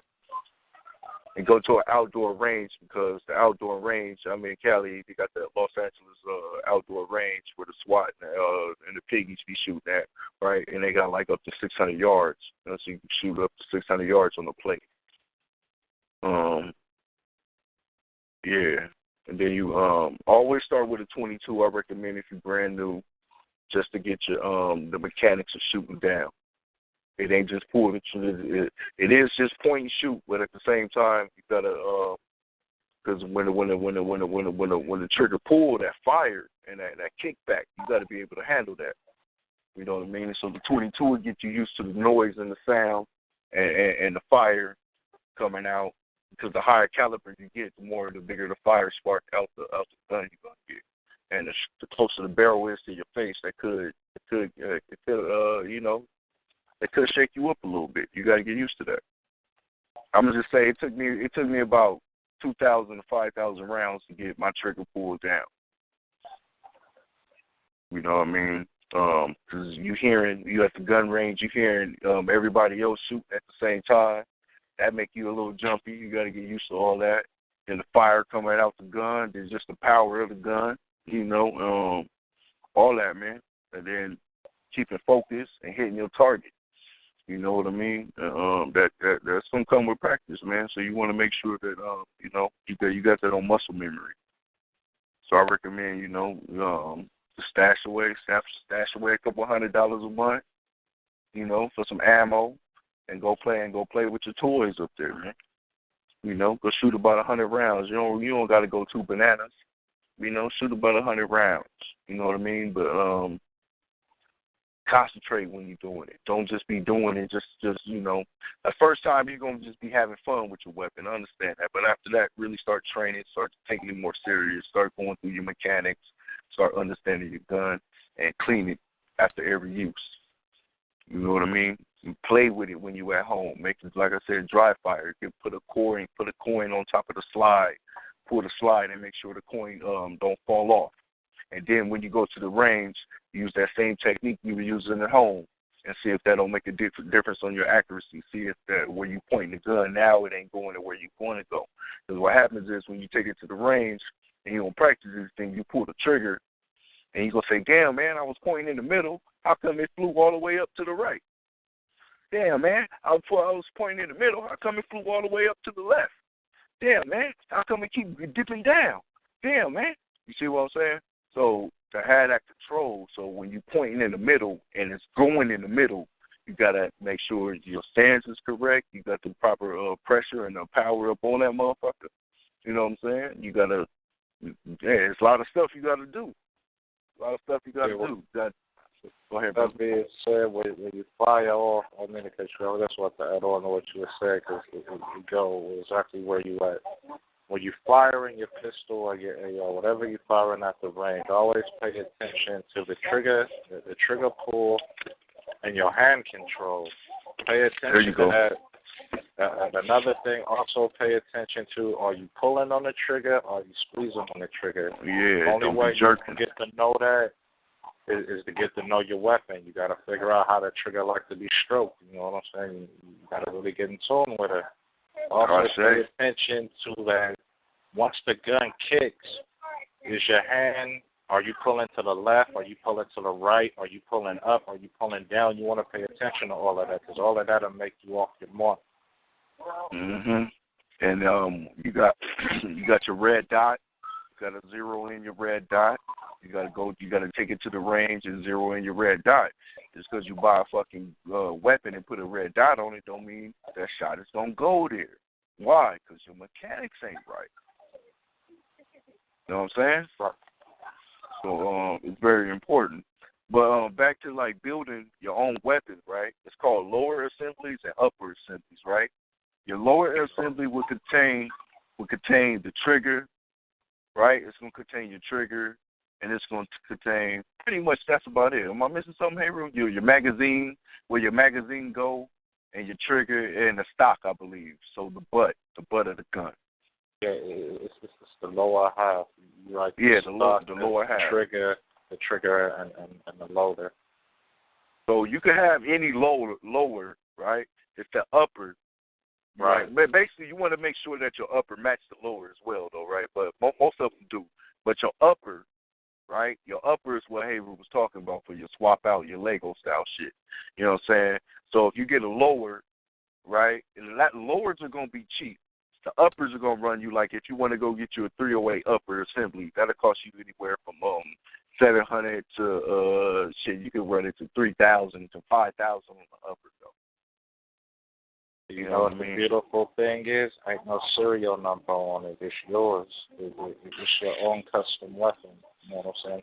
I do know they're trying to change that, so it depends on where you are. I know when you buy certain uppers, they do put serials on it, but another thing with building your own AR, do know this: if you can buy all the pieces. You can buy them brand new, or you can go through old weapon pals and take off what's good and utilize that. You know what I'm saying? But you still are going to need to have certain tools because you are going to have to do some drilling, some sanding. You know what I'm saying? So just know that it's not going to all come together like that, but when you buy in the upper, you know what I'm saying, the swap out, you don't have to worry about that. It's just when you're building your own rifle from scratch that you are going to need some extra tools that are going to need to be involved to put it together. They give you the pieces, but they don't drill the holes into the uppers and the bottoms for you to put the bolts and the fuck are them things called, the punches in it. The punches in it, yeah. You gotta probably find a CNC shop that'll do that for you if you don't got the means to do it yourself. You know, find you a CNC place. I believe I know some motherfuckers that got it done. It was like I ain't gonna give prices because everybody different, but you know, it shouldn't cost you like more than $500 or something like that. I would say. You know what I'm saying? But yeah, that's definitely a nice, valuable option. Those who are gunsmiths, knowledgeable, you know what I mean. For the amateur, I would suggest you go ahead and either buy you already built lower and upper assembly, or go ahead and buy you one that's already ready to rock and roll. You can buy stockpile weapons for dirt cheap nothing, but realize that it's only going to be the lower receiver, and those are going to be the only functioning parts. They're going to take the upper receiver and saw it in half, you know what I'm saying? But everything else on it will work, you know what I'm saying? So that's just a resource, you know what I'm saying, for you to have gun parts on you all the time. That's another thing with your weapons. Make sure you always got extra parts, because you never know when a malfunction is going to happen. So you want to make sure you got extra barrels, extra springs, extra firing pins, all that. You know what I'm saying? Yeah, all critical parts. I say to that, all critical parts. You're right on that, brother. Another thing, invest in you a bullet tin. Bullet tins cost you from $6 to $30. They also have the drop-ins that go into the bullet tins for proper organization. But invest in some bullet tins, and one bullet tin, keep what you use when you go to the range. That'll be your lower priced ammo, and then you got your high priced ammo. Make sure that the bullet tin that you buy doesn't have any rust on it, because you want to make sure that they stay airtight and waterproof. If it does have any rust on it, just take a little CLR, hit it, get that rust off, oil it, and then paint it, right back up, and you'll be good, you know what I'm saying? Just some things you want to look into,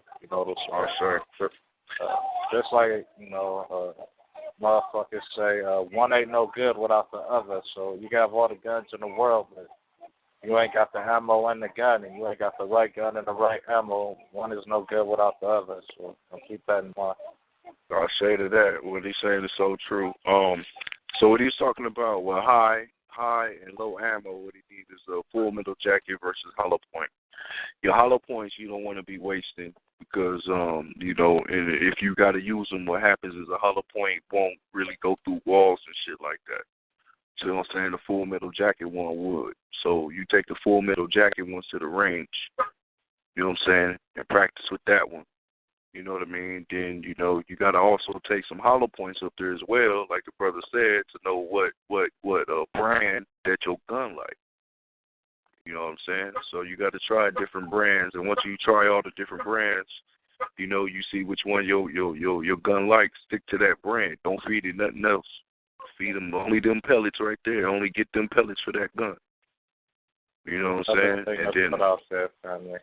They trying to ban buying ammo through the mail, so look out for that in your area. Support that. Make sure that they don't get that shit to go through. Continue on, fella. Correct. Nah, that's real shit because you need bulk ammo. You know, you need bulk ammo. I recommend when you get your baby, you find which gun you like, you put your baby up. I'm going to say you need 5,000 pellets for your baby. All right? You got to feed them about 5,000 pellets, okay? Stack up 5,000 or more pellets. Believe me, you ain't even scratching no surface. Your enemy got goddamn closets full of pellets. Okay? So motherfuckers got war rooms. You think I'm bullshit? Look it up. The motherfuckers got vaults and rooms, and motherfucking cracker got a closet just for ammo and shit. You know what I'm saying? The motherfucker say he buy every time he get paid 1,000 rounds for each one of no bullshit. You know what I'm saying? Each one. Motherfuckers ain't as scared of you as you think they are. You know what I'm saying? The motherfuckers, one thing the cracker do know is war and how to kill. You know what I'm saying? So, you know, get your shit up. Be on par, study your enemy, know your enemy well, know its weaknesses, know its likes, know its desires, know its weak points, know its strong points. And you need to trace your enemy. You know its weak points and you know its desires and its sicknesses. That's something he can't help but do. As long as you know what he can't help but do, and you know how to bait him and get him in, that's why we say go hunting and learn how to trap. You know what I'm saying? Yep. Yes, sir. And you got to learn how to spot snipers. Learn what would be a good location for a sniper. Hi, baby. You got to learn where would be a good spot for a sniper. Where they might be setting that trap up for you at. You see what I'm saying? Your awareness is going to keep you alive. If you up in there, just boom, boom, boom, listen to the goddamn radio, listen to your headphones on your phone. You know what I'm saying? Next thing you know, you don't walk into a damn trap. You know what I'm saying? So awareness is everything. Awareness gonna let you know, for spidey senses, for lack of a better word, for everybody know what the fuck I'm talking about. Get your spidey senses up, man, so you can know some shit ain't right. Another thing I'm gonna tell you crackers do, wherever you live at, or whatever gun store, ammunition stores around, even if it's gay ass Walmart. The crackers call in and find out what date they received their ammunition supply in. The crackers get up early in the morning and sit out there in the parking lot and wait for the store to open, and they go in there and they buy every motherfucking box. This is a resource that they're using that the only way that we can cripple is to beat them to it. You know what I'm saying? And he ain't lying on that. Because you get 22 and you wonder why ain't no 22 ammo, cracker done bought it all. They came once the delivery truck came. That ain't no lie. So you can't never have too many pellets, family. You know, so with that being said, too, you'll need a war closet, a safe, or something like that. You know what I mean? To store all your shit, especially if you got little ones around, young ones around. You know, get your little ammo cans like the brother had mentioned, and get you some locks on them. You know, so the youngest can't just get up in there and just play with your shit. That's where you keep it. You keep everything fresh and out from. I recommend keep them in the box. I recommend don't take them outside the box when you get your ammo. Keep them inside the box and just store them inside the tin. You know, so inside the tin should be your box ammo. I don't recommend emptying your ammo out like that. You know, keep it nice and fresh and clean and ready to rock up in the box. They can store it for a long time. They can store it for a long time. Another good thing is if you don't want to put too much stress and strain on your firearms, or you ain't got it like that, so where you can afford ammo, invest in you a good paintball gun. Paintballs cost basically nothing. You know what I'm saying? When you can't get it in with the real arms, go ahead, pick up that paintball gun and get it in. It's the same thing. Only difference is the trigger pull. That's it. I say to that. Even airsofting, you know what I'm saying? You know, you need I like that because you can have that around the house. Yeah, you can have that around the house and just be shooting targets. You know what I mean? That'll really help your trigger pull and your breathing. Like you get practice out of that. You know what I mean? Because then when you pull the trigger, you get to see is my pellet going where I want it to go? Is my BB going where I want it to go? You know, get you a BB gun too. Go ahead and, you know, practice with that. Shoot you some straight cats and squirrels and shit. You know what I mean? You got abandoned houses over there where you at, houses that's done been foreclosed, ain't no families up in there. You know what I'm saying? Go up in there, set up a paintball shop, run around that motherfucker, paint the walls up. You know what I'm saying? Get that practice in.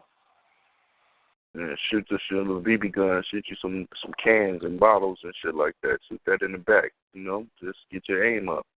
You know what I mean? Walk around, stop and shoot, boom. Run, roll, shoot, boom. Drop down on the ground, shoot, boom. Hide behind something, come up and shoot, boom. You know what I mean? Get you some eye goggles, get you a little protective stuff, have some BB gun games going. You know? Get it in, man. You know what I'm saying? Get it in, family. You know what I mean? We gotta step our war efforts up. You know what I'm saying? It's cool the little ones from playing baseball, football, all the ball games, you know what I'm saying? They gotta start playing these gat games though, these self-defense games. You know what I'm saying? These nature games, we gotta get them doing that as well. You know what I mean? That education right there is going to last them a lifetime. Even if y'all playing video games, use that video game as a war strategy tool. What I mean by this is get your shooters, your first-person shooters or your third-person shooters, whatever it is that you like. If it's a family-orientated or it's by group, you know what I'm saying? Y'all all get together, y'all form like a group or a clan or whatnot. Y'all split it up. Y'all run different scrimmages, you know what I'm saying? Even though you think it's a video game and it's a controller in your hand, you're actually training your psyche, you know what I'm saying, for battle situation in a battle area. So it's a simulator. It's a very good simulator, and the military uses, you know, video games as a simulator as well. Military done already played everything you done touched before it even got into your hands. And with the virtual reality era coming into view at the end of the year, it will even be more of a good simulation tool for field battle scenarios and different situations. So I'll say to that, get you a Call of Duty game in Battlefield, and I'm going to say this why. Because in real life, when you see a sniper, your ass is dead. So in these video games, right, they'll teach you how to spot snipers. Why I say that? Because every time you play the fucking game, somebody going to be sniping you. You're going to be like, damn, where he coming from? Oh, damn, that's a good spot to be. You understand what I'm saying? So it changed your whole awareness right there. And the layout on the game is going to be an urban layout like you go to any city. You'd be like, oh, okay, on the roof, on a video game, the fucking snipers be right there. Let me see if some peckerwoods up there right now. And it gives you a position. It gives you a position, and the certain weapons are suitable to that position. So you can't go outside of that position unless you take up another position as well. And don't just sit there and just play run and gun. You know, actually sit there and run formations. Plan that shit out. You know what I'm saying? Actually put some time into it. That way it'll be more enjoyable than just sitting there, you know, running and gunning for just hours and shit. You know, that's right. Fun. You got to learn teamwork, how to back each other up. Hey, Rue look left, I look right. He clear the right side, I clear the left side. Even if you die in a video game, that ain't the point. The point is we practicing our coordination, we're practicing our teamwork. Cause shit, he lived 1,000 miles away, I live 1,000 miles away. What other way can we communicate and practice? That's how you do it. You know what I'm saying? That's how you do it. So that'll really go ahead, brother. I was gonna say whatever scrimmages that y'all run as a team, as a unit, on that simulation called a video game, and you go out to the paintball field, or you go out to if you got an open range in your area, y'all run them same formations, and y'all practice them same formations on targets. Yeah, I say. And see, the thing about it is, too, those games, right, they got all real-life guns in there. So they show you the capabilities of a gun, what it can and can't do, what's the best time to use it, when's the best time not to use it. You see what I'm saying? So you can practice when's the best time to use the shotgun in combat, when's the best time to use assault rifle in combat, when's the best time to pull out your handgun in combat. Then you'll find out, the handgun is mostly used as a last resort. You see what I'm saying? Then you'll find out, shotguns is used only when you're at close range. You know what I'm saying? When you run it around, just clearing shit out. ARs and all that is good. When I've got long distance, I'm setting up shop. I'm just holding down this one situation and the enemy's far away. You see what I'm saying? How I keep dying? Goddamn, because of the reload. I guarantee every time you die, it's going to be because of fucking reload. So what's this going to cause you to do is to get safety when you reload. You know what I'm saying? That's why I said don't shoot all your clips until you empty. The fucking video game stresses that when I took a class on because I be going to the Angeles Range and taking their little shooting classes and shit. So I took one of the shooting classes and they were saying that don't empty out your clip. Always keep a little in. And he was like, if you play Call of Duty video game, you know what I'm talking about. I said, damn. You know what I'm saying? You're right. You don't want to have an empty clip because that's how you die. And all the good people on the game, they never run their clips dry. You know what I'm saying? But anyway. Another thing you could do is if you want your last bullet in your clip, feed that into the chamber, then pull the clip out and put the new one in after that. So you got a full clip, one in the chamber. I say, that's an excellent tip you just gave you right there. An excellent tip. And you got to practice that at home. They got what you call the blank bullets. Hey, real what they call? Damn it. Yeah, they got blank bullets. They like little red ones I got. Yeah, I got little training red bullets. Yeah. And that's just to get the because I got like 6 of them, so I load the clip up with 6 of them, and you can practice on reloading and clip changing, and you can get your shit down, man. You know what I mean? Because it'll eject the bullet out and everything. You know what I'm saying? When you fire it don't shoot the bullet out, but when you cock it back, it'll load another round in for you. So you get practice on cocking your shit back and all that. And doing what the brother had just said, loading up the last round, dropping the clip out, putting a new magazine in. You got to get fast at doing that. They call it dry fire snap caps. Snap caps, there you go. Dry fire snap caps. Yeah, I recommend you get you at least 5 of them, get you a couple of them, throw them in a couple clips. That way you can practice on, reloading and and you get the feel of your trigger pull. That's what it's really good for. You pull the trigger, it's really gonna feel like that when you put a real bullet in there and you really go to the range. The only thing you can miss is the explosion. But the feel of it's going to all be the same. So that's what it's saying. You put one of them. Go ahead, Black Man.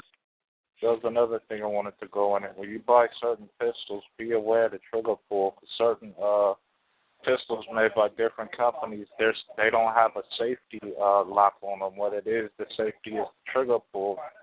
And I know certain Smith & Wesson pistols have this, and certain SIGs have it as well. I think the Glock doesn't have it. But the what it is that certain pistols have like a 12-pound trigger pull or a 10-pound trigger pull. Some are 8, some are 6. some are 5. And if that trigger pull is too much for you, then what you would have to do, you would have to do a trigger mod. So you just want to be aware of that, and all that is replacing the springs or replacing the trigger or filing down a part of the trigger or something like that, or to release the tension to make it more suitable for you. Like you might need like a 3-pound, 4-pound trigger pull. You know what I'm saying? So that's something else you want to look into as well. Don't just go out and just buy any gun because it's affordable. Do your research behind the gun. You don't want to waste your money on some junk. But if you do get some junk, you know what I'm saying, make sure that it's customizable junk to where you could actually modify it and come out with a better pistol than the one that you bought, and it's your own pistol because basically you designed it to your own liking and shit. I would say for the junk one, to be resourceful, I like to call them the stashers, right? Say you in the garage, right, and a motherfucker roll up on you in the garage. You ain't got no time to go up in your room and grab the shit. So I would have a stasher in the garage. You know what I'm saying? That's what I would say, you know, because that's what the point I'm at right now. When you get you a nice little collection, then you get stashers. Stashers is just like I'm saying, at every location where you're chilling at, you know you got something for that ass. You know what I'm saying? So if you chilling out in the front yard a lot, you know, you might want to have it on you, or you might want to have it in the bush somewhere where your ass can grab it real fast. You know what I'm saying? You might want to have it, you know, somewhere. And you know, quick arm's distance or quick, you know, rolling distance. You know what I mean? Practice rolling to people. You'll be surprised how quick a roll could cover ground and evade attacks. Any high attack, if you roll backwards per se, you're going to evade that attack and be safe. And then you'll be at a lower level to where if you can pull out your knife, you can cut the legs up, you could trip them, you could tackle them to the ground. You know what I'm saying? So rolling is very, very, very resourceful. If somebody try to come tackle you like an MMA motherfucker, you can roll on top of his back. You can roll away. You see what I'm saying?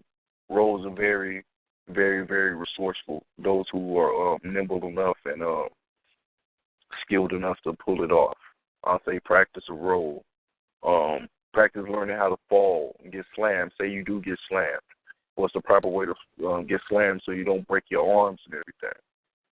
You know, so practice being in an uncompromising and position in combat, because what if you just slip and man and your enemy get the upper hand for some reason? You know, so you ain't panicking. You know, so you know, have you know, somebody that you're a training partner. You know, like I said, get on top of you. Try to put you in an arm bar. How would you get out of it? You know what I mean? If you know, because in real life, you know, you can bite a motherfucker. You know, poke a motherfucker in the eye. You know what I mean? Pull your knife out and stab him. But, you know, what if you ain't got the knife for some reason? What if you was just in the pool chilling and some shit popped off? You know what I'm saying? You know. So, yeah, family, you know what I mean? It's, you got to know it ourselves. You got to train to go home and protect your family. You know what I'm saying? The brother Henry, I wish the brother Henry was on, but a brother just got shot over his in his little area. You know what I mean? For his motherfucking shoes. 19-year-old brother. You know what I'm saying? So awareness, man, and self-defense. Self-defense gives you confidence and teaches you awareness. When you're in an uncompromising position, you will be able to come home. I mean, yeah, I don't know what else to say. If you don't take your life that serious, man, Superman ain't gonna come save you. You know, police damn sure ain't gonna save you. So I hope you ain't thinking that. I hope you think ain't none of these Peckerwoods gonna come save you, especially if a natural disaster go down. So understand this is gonna be a struggle, but a welcome struggle, because building a nation from scratch. You know what I mean? Yeah, family, we got to cover hand-to-hand combat, weaponry, swords, knives. I'll recommend like Cali martial arts, Cali for your weaponry, and just any martial arts, goddammit, and kickboxing, something. Even if you just biting and pinching the motherfucker, at least do that, something. Damn. So any type of martial arts, I ain't gonna be bougie about none of that. Just learn how to put some ass. For the Queens, I would suggest like a Hapkido, Brazilian Jiu-Jitsu, kickboxing. I say that because the Hapkido, because that deals with a lot of grappling. Bone breaking, baby. Throws and bone breakings in case, the sisters are essentially preyed upon a lot. So I think that's a good source of defense, for the sisters while they out in public. So get your queens get involved, get the young up and coming queens involved, get the kings and the young students to be, involved so they can get their hand-to-hand combat skills up. Get enrolled in some type of physical fitness programs, some kind of gym membership, something, or even if you just do it as a family effort, when y'all get together collectively as a family, y'all just go out and just get that physical, endurance and activity, and take time and build up the temple of self. Make sure you get that in. It's very important, It just save your life, we subjected to a lot of poisons within our communities and shit. And you can look it up and see through the CDC, they have these maps of the general area that you live in, and it'll tell you by the status of your wealth and your sociological condition, the sicknesses that plague your community. So just take a look at that, and then I want you to look at the structures that are in that community that provide that poison to you, that puts the people in that physical state of condition in that community, and then just build, your anti-defense upon that, so that you don't become a victim of the poisons of your sociological condition, It's very important, I say to that. And as far as the training go, like the brother said, Hapkido or any martial arts you want to run, just to give you an idea, it'll probably run you like if you take an individual, it'll probably be like $120 to $120 something all the way to like $300 for the family, something like that. Depends on how many times you go and how rigorous the training is and all that. And anything under less than that, then hey, why not mess with it? Also, look into some private training. You get a private instructor to come by, to teach you and the fam just a couple tricks, you know what I mean, and give you a little exercise program to work on. When I say exercise program, I mean like a little kata, like a little drill, and throw out some certain scenarios, and you just practice how to do that until you get more tools in your bag. I would say invest in one of those, have a little seminar, get a couple friends together, get some people together, get you an instructor to come through, teach you how to use a knife, a sword, or just get it in, take some kickboxing, something. But I reckon, the brother's correct when he say Hapkido, though, I like that. It's nice and vicious. Ninjutsu, taijutsu. I like that because you deal with just breaking your opponent down. I would go with kickboxing per se, just because it teach you how to strike. It'll teach you how to throw a punch. It'll teach you how to kick correct. And then I would get into some other martial arts and teach you how to break bones and all that. Then as far as you want to know how to disarm, so I really recommend you training on some disarming. Get some fake knives, fake guns, and practice disarming. Learn how to disarm weapons off your opponent. Also learn how to practice with your hands cuffed, with your hands shackled, just in case the beast do get you shackled, and trying to kidnap you, and upon further review, you like this some bullshit, and so learn how to or they whooping your ass, and you need to protect yourself. That's most likely gonna be the scenario. So learn how to, before they, put them behind your back or something like that, say they got you cuffed up in front of you, because if you cuffed up behind your back, you pretty much assed out. And learn some magic tricks and shit to learn how to break them locks, them handcuff locks. But go ahead and practice that as well, turning your wrists and different shit like that to break out of handcuffs. 'Cause that's the enemy's weapon. Whatever the enemy using, we got to learn how to use and disarm and dismantle. You know what I'm saying? So, this is what we got to do. You know what I mean? Yeah, family, hand-to-hand combat, get your weapons up. I'm saying anything is better than nothing, right? Just master what you got and just know you always get a better weapon. Your enemy got a weapon that you like, and hello, you got a new weapon. You know what I'm saying? So, anything is better than nothing. You know what I'm saying? Family, I don't remember the exact information on where to buy it from, but you can look it up. This is a while ago. They make a master handcuff key to all handcuffs, and the key is really small, and it comes with a system that attaches to your clothing. And it's very concealed. I do advise for everyone to get one of those. I don't have the information on it. Like I said, I seen this a while ago, maybe a few years ago. I do know that it's out there. I have one myself. Unfortunately, mine's got sickened and come in encounter with the beast or whatnot.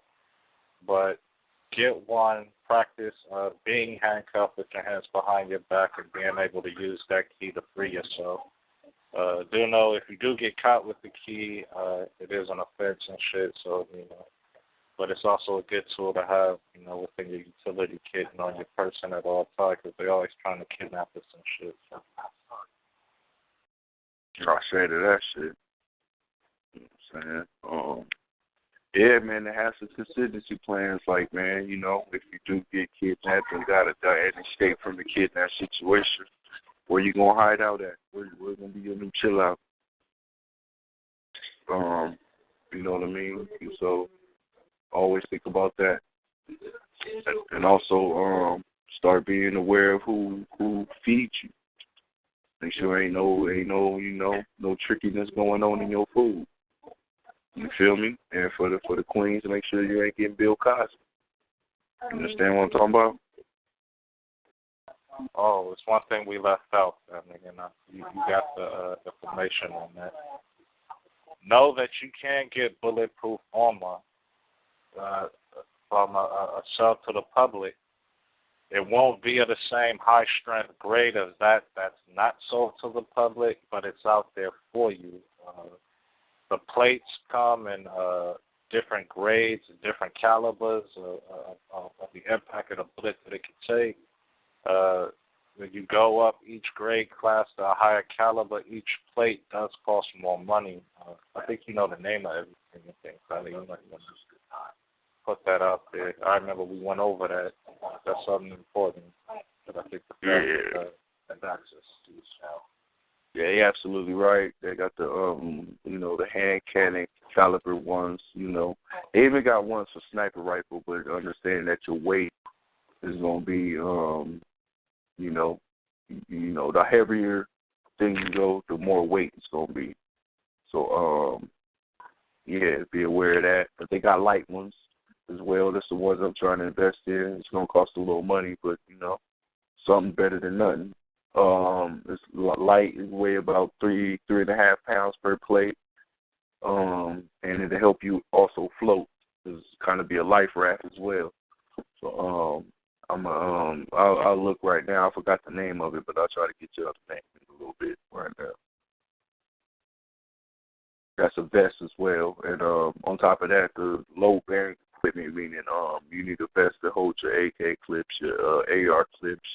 You know, you need magazine pouches to hold your handgun ammo. So, you know, you might want a chest rig where you put your handgun on your chest, like my brother Heru want to roll with. You might want a leg rig where you want your handgun on your leg, or you might want just a regular hip holster like I rock with. You know what I mean? And then for concealment, if you got a concealed carry license, perhaps. They got all kind of clothing, especially like at Glockstore.com. They got nice little concealment clothing up there. You know, it's a cracker beast though. You know, but he got some little concealment clothing for you where you could go ahead and get you a nice little low key vest to hold your little toolery. You know what I mean? And yeah, you customize your Glock if you want to. You know what I mean? I ain't recommending all that. You know, it's just the basics for right now. Yeah, family. It's like targets. Targets, family, right? So you go to when you go to the range, right? I recommend getting targets that is bright and turn like neon green when you shoot. So that way, when you far away, you can see what's going on. So that's what I would recommend. And they also got zeroing targets. So when you go there and you take your AR, you got some new hardware like a red dot or some glass on it, optics. Go ahead and get you some zeroing targets and zero in your weaponry on that one. You want to put it at like 50. You want to put it at 50 to 100 yards.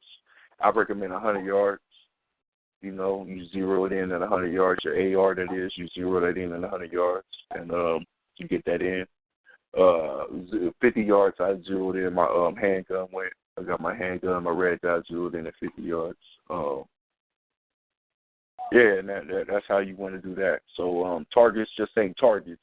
They got special targets for certain stuff, and also they got self-defense classes for your weapon. You know what I mean? So look online and just Google self-defense classes. I think it's called like IDPA or something like that, Independent Pistol Association or International, some shit like that. Whatever them Peckerwoods be coming up with.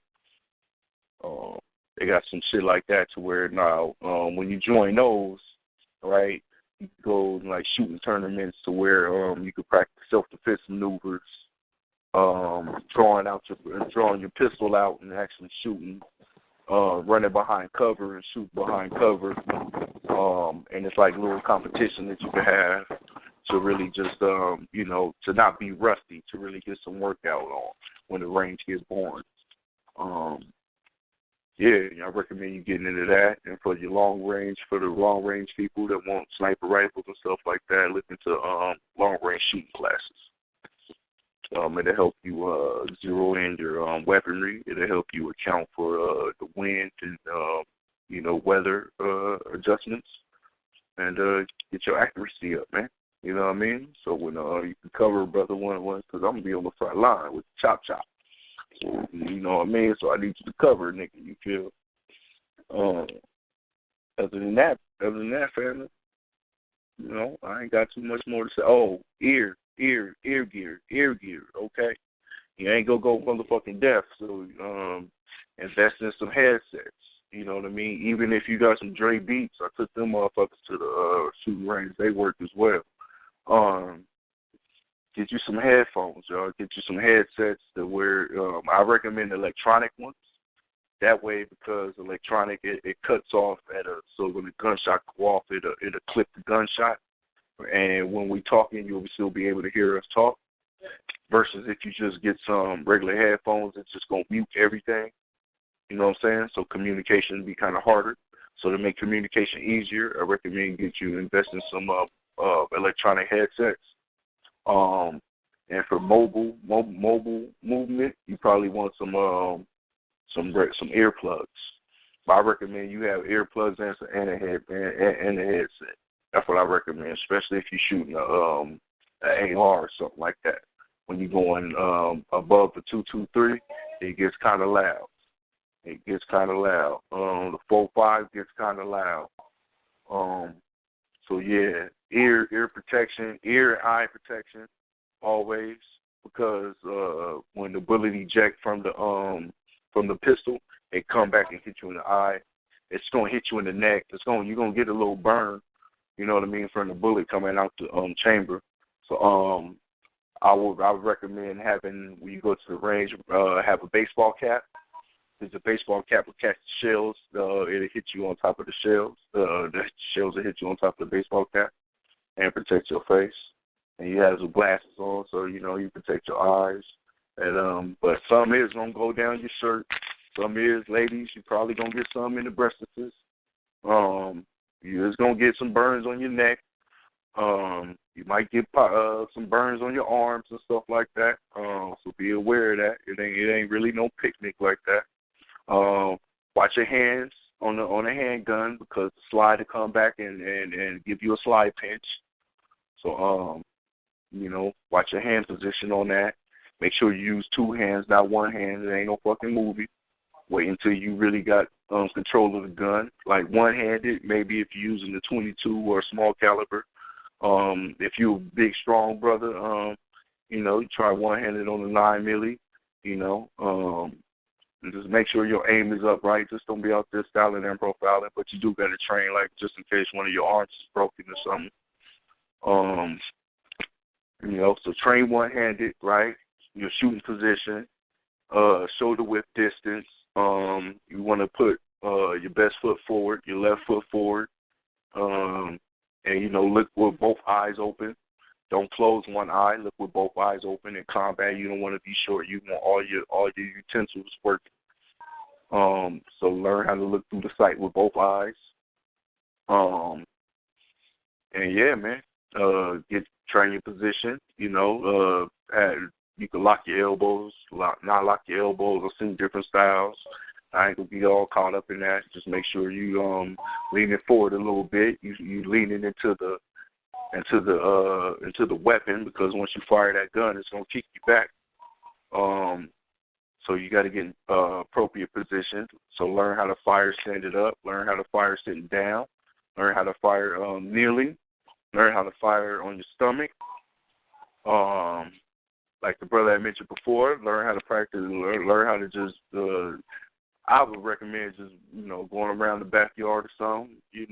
If you're afraid your neighbors and all them, wait till it's nighttime or something like that, or find you a place in the house where you can run around and just pull out your weapon, clear a corner. Practice clearing the room. Roll around and shoot. You know what I mean? All that stuff, man. Practice all that stuff. You know what I mean? You wanna be a flipper. Learn how to flip and shoot there. Handle that. Roll and shoot, though, is a nice little tactic. You really want to learn how to roll. And once you finish your roll, be on one knee. Nice, perfect balance, shoulder width distance. When you roll, you want to roll over your shoulder, not your head. So just rolling techniques, if you go to YouTube and check out any ninjutsu video, like the first training video. Hapkido as well. They teach you how to roll. I recommend doing that. They teach you how to handle slams as well. So you buy the break falls. They call it break falls. Yeah, man, certain stuff like that. Practice on drawing your knife out. Practice on drawing your machete out, your sword out, whatever you got. Practice disarming as well. And yeah, man, have a stick. I recommend everybody get you a stick, a 6-foot stick or a 3-foot stick. Get you some non-lethal weapons. That's what the stick is. You know what I mean? And yeah, because if somebody got a knife on you, you want to have the stick. I recommend learning how to fight with the stick and the knife. You have the knife in one hand and the stick in the other. And then you always got your blam blam on you, so you covered it all grounds. You feel me? That's what I recommend. If your opponent got a knife, you need a stick. You come out with a machete, you need that 6-foot stick. You know, he can't have no weak shit that he could chop off. You know what I mean? You gotta be nice and strong and cured. You know what I mean? Like oak wood, something like that. You know what I mean?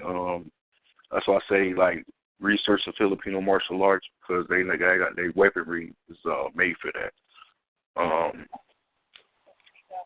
And other than that, family, you know, any little knife for the ladies, for the queens, always go get you a knife. A knife is cheap as hell. You know, make sure it don't fold in on your ass though and cut your own self. So make sure the spring is nice and strong. I recommend Cold Steel personally because Cold Steel tests their shit. I got a Cold Steel knife. It could carry up a weight of 150 pounds. So I could do damn near pull-ups on my knife. And yeah, that motherfucker ain't gonna close in and cut your own finger off when you're using it. And if you're afraid of that, don't get you a folder. Get you a what they call it, a solid knife. Get you a solid knife with a sheath in it. You know, so that way you know you can put it on your belt or something and have it on your side or something like that. You know what I mean? Like one of them crazy ass biker practice. You feel me? Yeah, family. You know, just make sure you got your knife though, ladies. That way you know you can poke somebody out. You know what I mean? If you got to. You know what I mean? Trick him into a kiss and, you know, slice his motherfucking wrist. You feel me? So, you know, y'all got that power right there.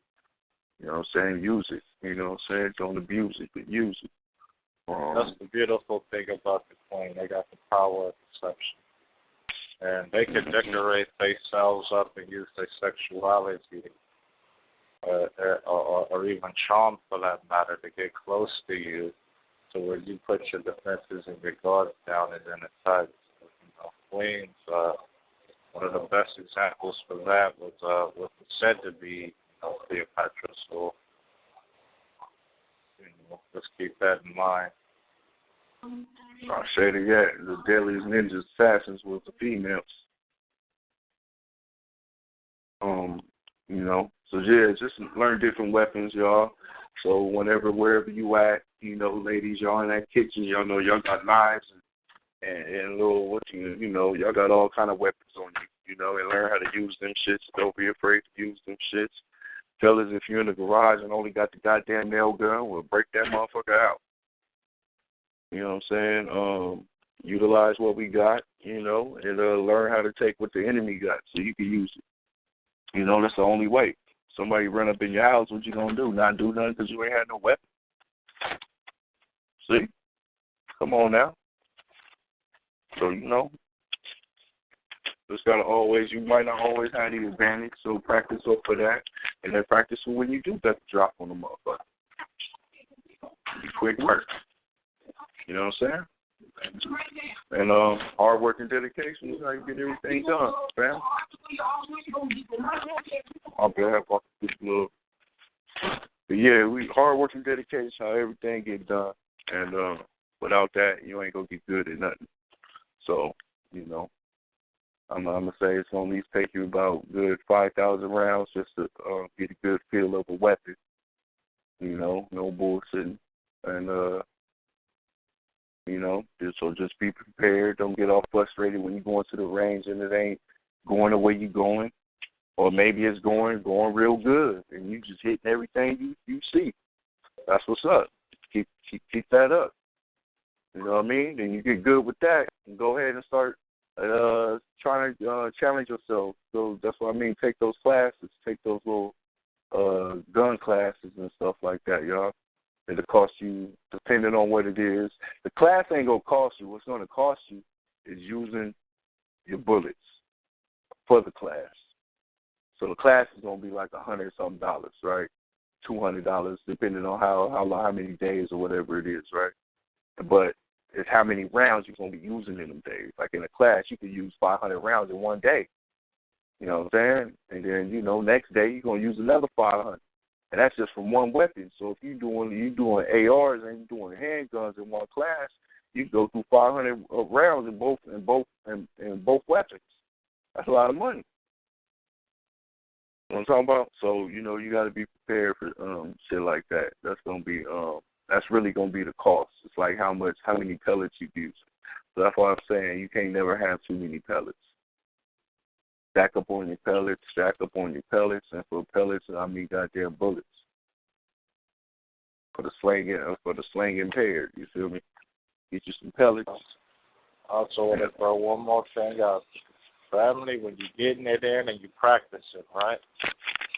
Please take this to heed, yo. Do not use the same bullets that you use at the range when you go in to handle some business, because you are leaving a footprint. You know what I'm saying? Have your egg rolls, your shells, your pellets, your power pellets that you use for the range, only for the range. You got your high-powered for your home defense, and then you got your whole backstaff selection of, we won't name names or whatever you want to call it, that you use when, you know, the time comes down. When you go on your hunting trips. You know what I'm saying? Don't leave footprints, you know what I'm saying? You got one set for one thing and another set for another thing. Always keep it at that. Never go outside of that. Never slip up. Stay on point. I say it, man. I say on that. But yeah, you know, just to go through some quick little pellets, right? Let's go with I like American Eagle, and then for the AK I like Tula. Nice cheap ammo, get the job done. You know what I mean? Some Tula, little Russian ammo. You know what I mean? But American Eagle, I forget they got that bear one. God dang, I gotta look at the thing real quick. They got that bear ammo. You know, you see a box of ammo with a bear on it. That's what I'm talking about. That much. Yep, that's some great ammo. You know what I mean? Because there's different quality ammo out there, y'all. You know what I mean? So you don't want to just be getting the dirty shit. You want to make sure that you know that's a nice little mixture up in your pellets, right? So it's coming out your gun nice and precise. That's what it's all about. The pellet is going to determine how nice and precise it come out the barrel. You know what I'm saying? And then how much residue it's going to leave on your barrel. So you know you got shitty pellets when it's just dirty all the time. Like, damn, I use this, it just do nothing but dirty. But if it's dirty and always hit where it's supposed to go, what you gonna say about that? That's what the Tula is. The Tula get kind of dirty, but it hit it everywhere it goes. What am I supposed to do about that? I roll with Tula. I just got to clean it. That's all. You know what I mean? So the stuff like that. I forgot the other. You know what? Let me break my 10 out right now. Let's see what we rocking with. I like FNC. Who you got? FNC. Okay. They pretty. Yeah. FNC. And what's the other one with the black chips? What the fuck is it called? Is it Black Ops? It's expensive. This is high grade shit. That's Corbin joint, right? I'll tell you right now. It's called either Black Ops or Black Ops. Yeah, I got the American Eagles and some Winchester. Black Ops. It's Black Ops HPR ammunition. High grade ammo is gonna cost you a little bit. Each box is gonna bring you about $50-$60. The only ammo that I've seen that contains black tips. Only thing about it is that the higher grades of it isn't for civilian purchase. So if you can find a way to work yourself around that to get a higher grade, I'm looking at their site now and shit. So, yeah. So like much doing the low grade for the Soma and the high grade military personnel only. Yeah, I got the PMCs right here, brothers. I got some PMCs for my AR. Like that G2, rest in peace. That's a deadly thing that reminds me of the Flesh Rider what it is that the slug casing at the tip has got like these little razor blades, and when a bullet fragments, those little razor blades go through you and they spin. You know what I'm saying? So it's like tearing you apart when it hits you. So think of like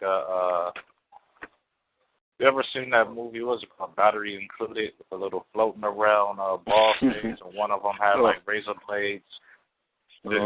Just think of a slug spinning with razor blades attached to it, and that shit, when it hits you, it's tearing through your flesh, ripping through you.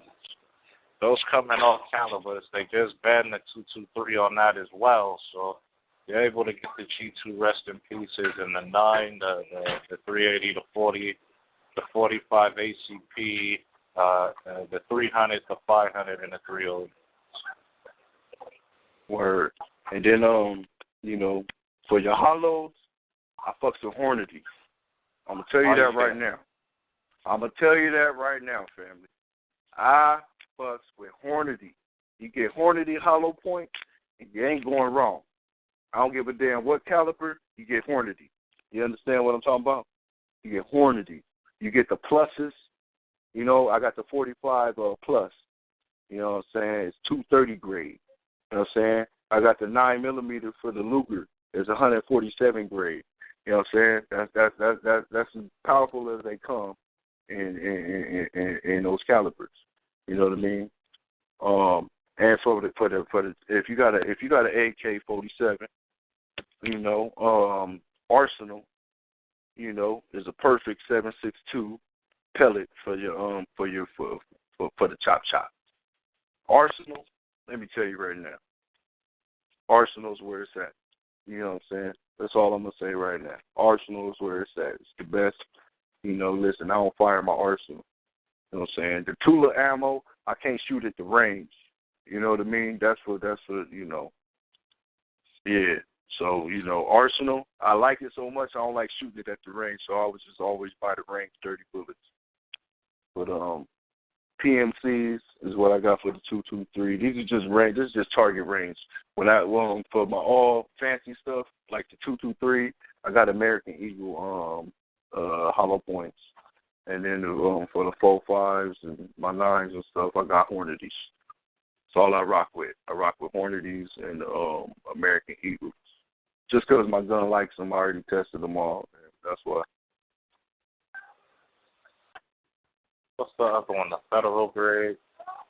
Federal. Get like depending on the weapon you're using, that's good. That's what I was saying. Depending on your weapon and the gun models. Some guns don't like that shit. Yeah, some guns that tell you get this, throw that shit up at you. It's good. Right. Like for my AK, I got the company recommended the Arsenal one because Arsenal they make the shit, and they wasn't lying. I tried everything else, and you went to their shit. I said, oh, okay, I see where they said that. It wasn't just no sales pitch. That's some real shit. So yeah, that's what it is. But like the brother was saying, you gotta try them, man. You know what I mean? But I got some 10s. I got 2 10s. I got a handgun 10 and I got an AR 10. So on my AR 10s, I put half with the 223 and the other half with the chop when I take it to the range, and then with my handgun 10, I got half for the 9 and half for the 4.5. And I just rock out like that. Now, if I'm going to the range, I do dump them out. Not to contradict myself, but if I know I'm going to the range, I will dump them out just so I can fit more in there. But for storage purposes, I always keep them in the box. You know what I mean? Only dump them out when I know I'm going to the range. If you do buy some junk, when we say buy junk, we mean, basically the Friday night special. Make sure that when you break it down and take it apart, and as well as keeping it oil, you want to keep certain parts polished. So you want to take that upper assembly off, and you want to polish the whole entire upper assembly, slides and everything. You know what I'm saying? You want to take that barrel out, polish that barrel, and polish that feeding ramp as well. Every time after you clean it, You know, sit back, watch TV, take like a good 25, 35 minutes, running some good polish over it. You know what I'm saying? Oil it up, reassemble it, put it back together. You know what I'm saying?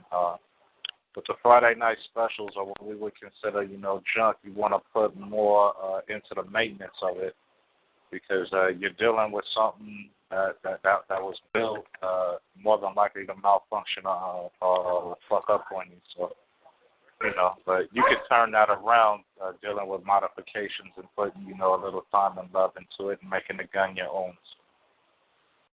I'll say to that. And yeah, I recommend some. I got COP cleaner that cleans it and oil it all at the same time. So I recommend you just get you a nice little gun cleaning kit, get you a can of that, and you be good to go. You be good to go. And get a good bit of gun cleaning mat or you know some towels or something where you could you know. Make sure you cleaning it in the garage because of the chemicals and all that little shit. So make sure you outside or in the garage or something. You know, you don't want no wind and all that stuff to be getting. Get some real long wooden Q-tips and some alcohol pads. Word. Just, you know, make sure, like I said, wear some glasses and stuff just in case the wind is blowing and it blow that shit in your eyes or something. Other than that, you should be good to go. And then, yeah, just let your stuff dry out. I mean, it ain't that hard to clean it. Just, you know, read your manual on whatever weapon you got. You know, make sure you buy you a cleaning kit, though, that is Mando. Because you need your weapon clean. You can't have your dirty weapon. It ain't going to work on you. And, yeah, man, learn how to break your gun down more than you even fire it. More than you fire it. Know all the parts and the insides and out of it. You know? Especially play with that trigger. You can't never play too much with the trigger. I'm trying to tell you people, you can't never play too much with that trigger. Get your trigger time up.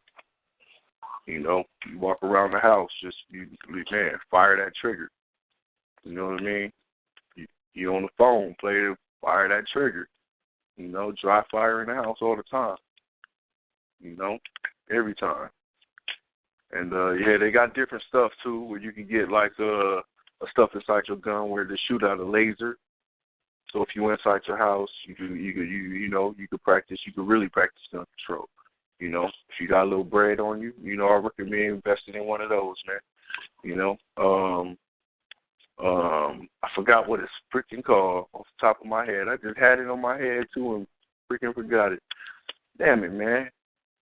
But the damn thing shoot a laser out, right? Like, so if you got a 45 or something like that, you screw the little laser inside the barrel and whatever, and every time you fire, a little laser shoot out of it.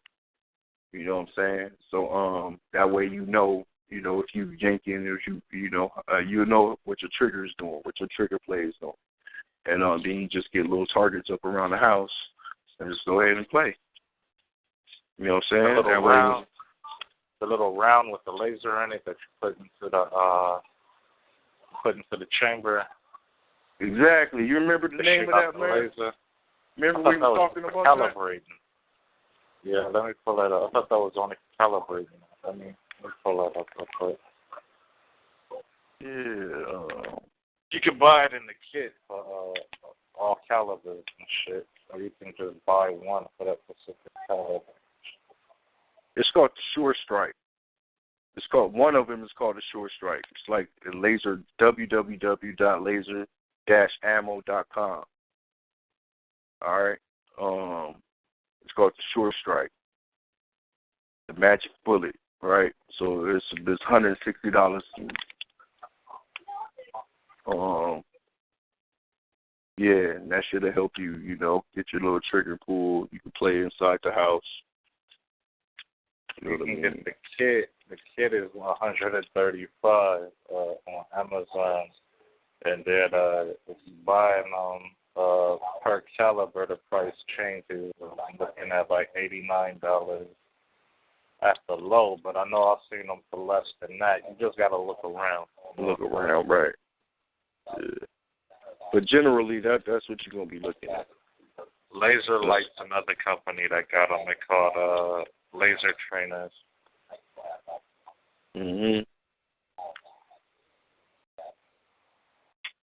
Yeah. And yeah, family, if you go to glockstore.com, at the beginning they crack their own business and shit, but they got that they got a lot of shit up in there for you. See, one of them has to do the customization.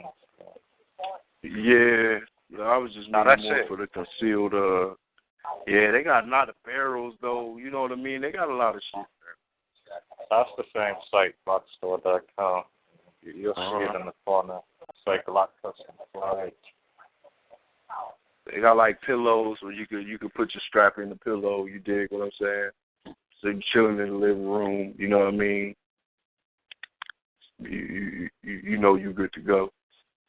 Chilling in the bed. You know, walk around the house with your little pillow. You know. Shit like that. Ladies, they got little stuff for your purses. You know, stuff for you to hide something. In all kind of crazy little places. You know what I'm talking about? You know, like I said, that's if you're able to carry. You know, you gotta. You know, if you got open carry laws and stuff like that, it might be something you want to look into. You know, another thing I recommend is the Lula handgun mag loader. That'll help your reloads go faster. So go ahead and get you a mag loader. I recommend Lula. Shovels, axes. You know what I mean? And camping gear, man. Tents. You know, cooking utensils and shit like that. Like the brother had mentioned, bouillon and shit. You know, you want to have some flavor. You ain't trying to cook nothing that's just bland. And seasonings and shit. You know. What else what else we need to cover, hey, Rue? You know? I know it's shotgun pellets. Shotgun pellets. You got the you got slugs and you got the bird shots. Right? Your slugs will get you 100 yards. Right? Your buckshots get you close range. You know, if you're shooting birds and shit, you want to shoot a bird down and be able to eat it. That's what you need the buckshot for. You know, buckshot really bag somebody back. You know what I mean? I don't know if you really, you know, if you want to lay him down, I know the slug is where it's at. Buckshot, I know it'll get the job done. It might take a couple pumps though. But I'll say this, yo, for home defense, buckshot, slug. Even in your pistol, home defense, snake shot, hollow point, or snake shot slug. That snake shot, it's got the impact of a shotgun round, but it's just not as powerful. But for home defense, it'll fuck somebody up. You know what I'm saying? My homeboy Pops taught me that shit a long time ago. You know what I'm saying? And I was like, hell yeah, Pops doing this something. You know what I'm saying? Yes, sir. Then they got like sights for your weapon if you want a ghost ring or you want a fiber optic glow in the dark thing. You could look into that. Get your armor toolkit. You'll have to need one of those to learn how to take off the sight and put it back on. You know, and all kind of little goodies you can put on your gun and make it easier. This is just, so we can get in the game. Once you get in the game, you start using it, you'll understand which adjustments you want to make it right for you. You know what I'm saying? But holsters, look into various different type of holsters. They got leg holsters, side holsters, ankle holsters, you know what I mean, waist holsters. You know, you can get it like Miami Vice style with the two holsters on the side, what you want with the spandex thing on. You feel me? You get a shirt that got it on. That's what I'm saying. Like a Glock store, they got like little muscle shirts and shit. So you could put your Glock in on the side. You know what I'm saying? That's on your side of your rib cage. I can't think of the name of it, but the shit looks like an Under Armour shirt. Yeah, I think it's called like Undertech, Undercover. Yeah, book record. you can't see the pistols. They hold two of them, and they like sit on like your chest or your stomach or something like that. They slide in from inside. Yes, sir. But you put your shirt over it, you can't see it. They got a it's called Undertech Undercover. And it's now just $50. They got a 3-pack for $100. So you get a crew neck, you get a tank top, or you get a ladies top. You know what I mean? They even got some shit for your drawers. So if you just out on the beach, you got some shit like that, you feel? Got some shit for your drawers, man. Say the name of that one more time. It's Undertech Undercover. Okay. If you go to Glockstore.com, they got that shit up in there. I got the little pamphlet in front of me. Yeah, and a little armory, you know what I mean? You want to, like I said, you want a tool chest. You know, you want to be able to, you know, have a safe to where you can put your weapons up at. You know. Especially if you got youngins.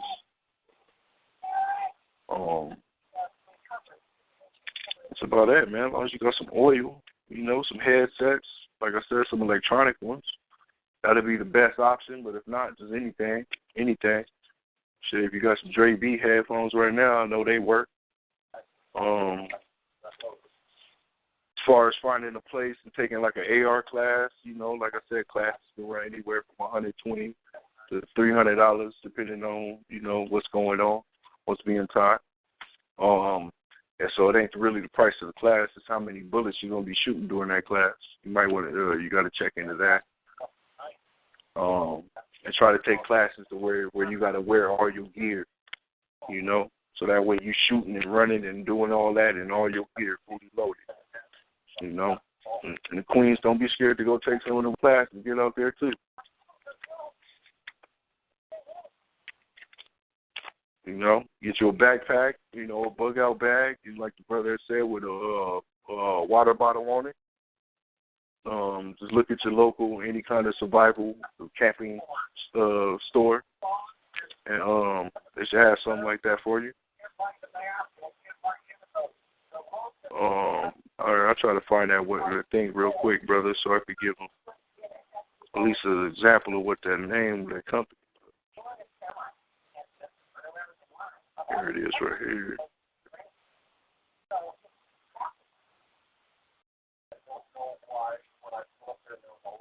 Yeah, other than that, y'all, you know,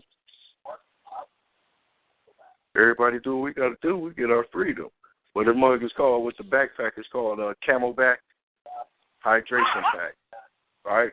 It's going to run you about $240, somewhere around there. If you find one cheaper, that'd be great.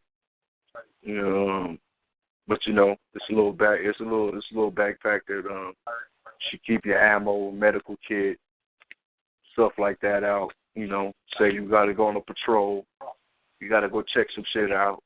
You know, this is something you would grab.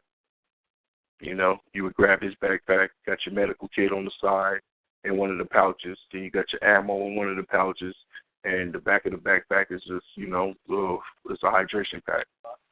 You know, then it got a tube that comes out, you know, and you just, you know, drink from that tube or your water.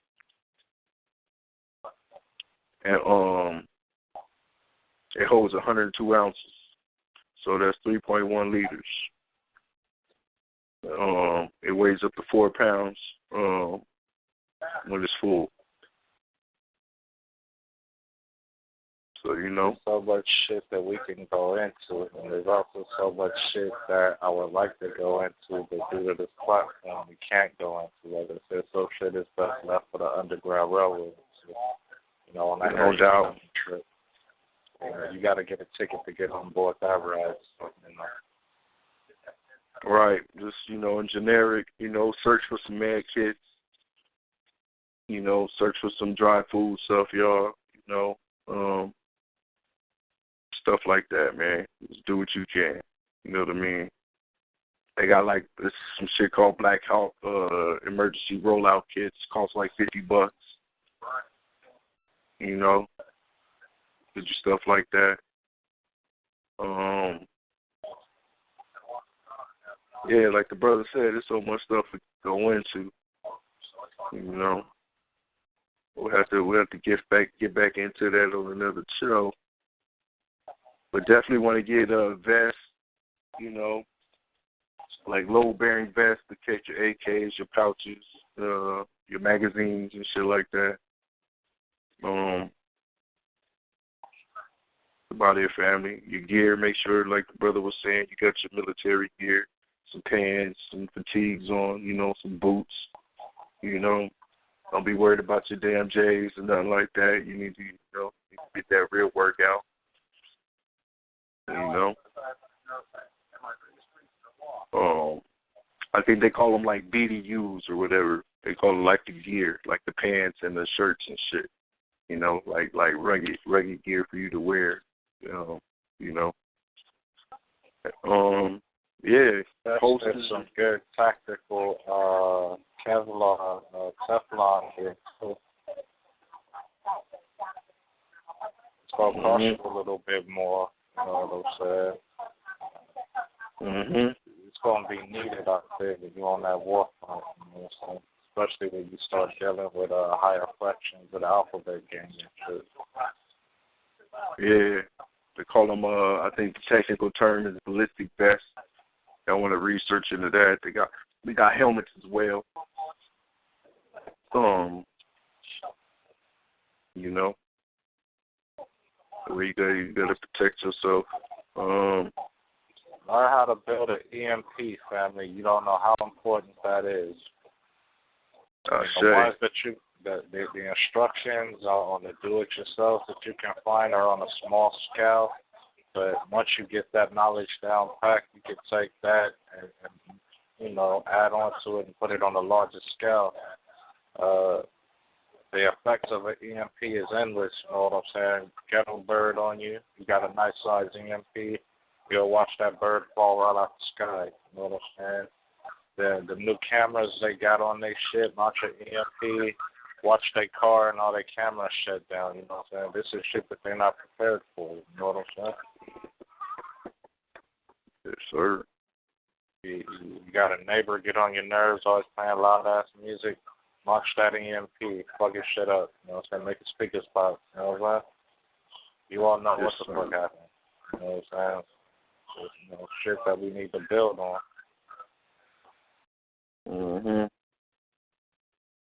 Yes, sir. For our optics, real quick, I don't think, just give you some names real quick. Look at some EOTech, and then aim points. Try those little optics out. They're gonna be nice, heavy duty optics. They're gonna cost you a pretty buck, but you know, they're gonna be worth it.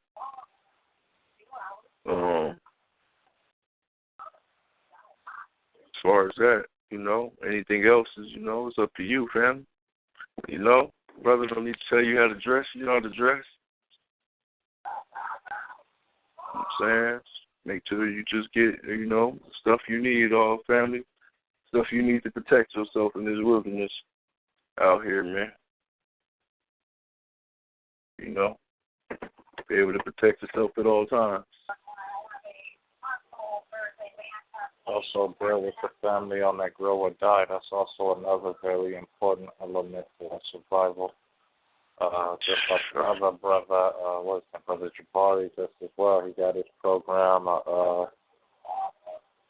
comes out, builds the mailboxes in the community amongst different families and different comrades and things, and they come together, and when the time to harvest, they share with each other. You know, like the brother said, you got the tomatoes, and he got the cabbage, and he might have the strawberries and the oranges, and the other brother down the way got the sweet potatoes, and so on and so on. So, you know, we can look out for each other, but we got to build with each other, and we got to work with each other instead of over dumb shit, dumb politics, dumb propaganda, and all the other dumb, unnecessary shit that keeps us at odds with each other and not working with each other for the beauty of our survival and the beauty for our BB Hodie. You know what I'm saying? Let's get this shit in motion, apply these actions, And let's all, build for each other, support each other, and defend each other. Once we got everything locked and in place and everything's together, it ain't nothing we can't do. But as long as everybody want to be at odds with each other behind dumb shit and feel that whatever way or degree that you find for separation from calling yourself black or an African, you know what I'm saying, the further you stay separated, then the further apart and the further we are away from coming together, working together, and overcoming any obstacles and slaying this beast. But, we're just going over some things right now for you to be able to build, you know what I'm saying, on a survival tactical level, of supporting and defending, you know what I'm saying, you, your family, and your comrades. So, take the information at heed. Hope people, take notes. Hope people go back and download this from the archives and put it on their MP3s or on their cell phones or on their tablets or whatnot and go back over it, frequently. Build with it, you know what I'm saying? See the outcome results of it and see the good and see the benefits and see the safety that it'll bring to you and your family, your loved ones, and your comrades, you know what I'm saying? That's right. Try campingsurvival.com, family. Just like, just a general start if you don't got no idea on where to go to, campingsurvival.com. Check out their fire starter packages, all their little shit they got, just to give you an idea what to grab and what it's going to run you. Like a fire starter kit costs anywhere from $10 to $20. Food MRE packet costs you $100 to, just get an individual pack. So, it depends on how you want to do it. They got jerry cans, shower little attachment things, you feel me? So, all kind of little stuff to, to survive in the wilderness. Learn your plant life in the wilderness. It's so important. Learn what plants are poisonous. Learn what poisonous plants grow in what area so that that's a red zone. But also you can use that as a weapon against, an enemy trying to come in and breach your secure point as well. So, always be on top of your surroundings, what's there, what you can utilize in your surroundings, what could be a resource for self, pleasure or defense, you know what I'm saying? Yes, sir. Yeah, man. So, before you go partying bullshit, go see the wilderness with the young one, take them out, let them know what's what, while the sun is up, you know what I mean? Let them teach them how to survive, off the grid. And then when the sun go down, you get your clowning around, you know what I'm saying? Just have a nice little balance and, get this freedom, family. You know what I'm saying? But like the family, like brother was saying, make sure you get your medicine too, my brother Henry. Make sure you have some medicine, man. If you got asthma and shit like that, make sure you find a natural solution if you can. Or make sure you stock the hell up on what you need. You know what I mean? As far as like that, you need penicillin and shit like that. Like a nigga like me, I'm allergic to penicillin, so I need that other shit. You know what I mean? Gotta have that little stash on you. You feel me? Or if you get hit with poison ivy, you touch a poison ivy plant. Gotta need something to get rid of that. All shit like that. The little ones might get into that because they was playing. They know that was poison ivy. You know what I'm saying? So also stinger nettle too. It has the similar effects of poison ivy, but it's not as bad. But it's something you really don't want to jump in. Have the oil on your skin and shit. Yeah, and toilet paper. Make sure you take you a couple rolls of toilet paper. In your backpack as well. So you're up there, you need to take a shit. Ladies might have to wipe when they peeing and stuff. You don't want to be using no bushes on your stuff now. You feel? Oh yeah, baby wipes, keep them on deck. Dry tissue as well.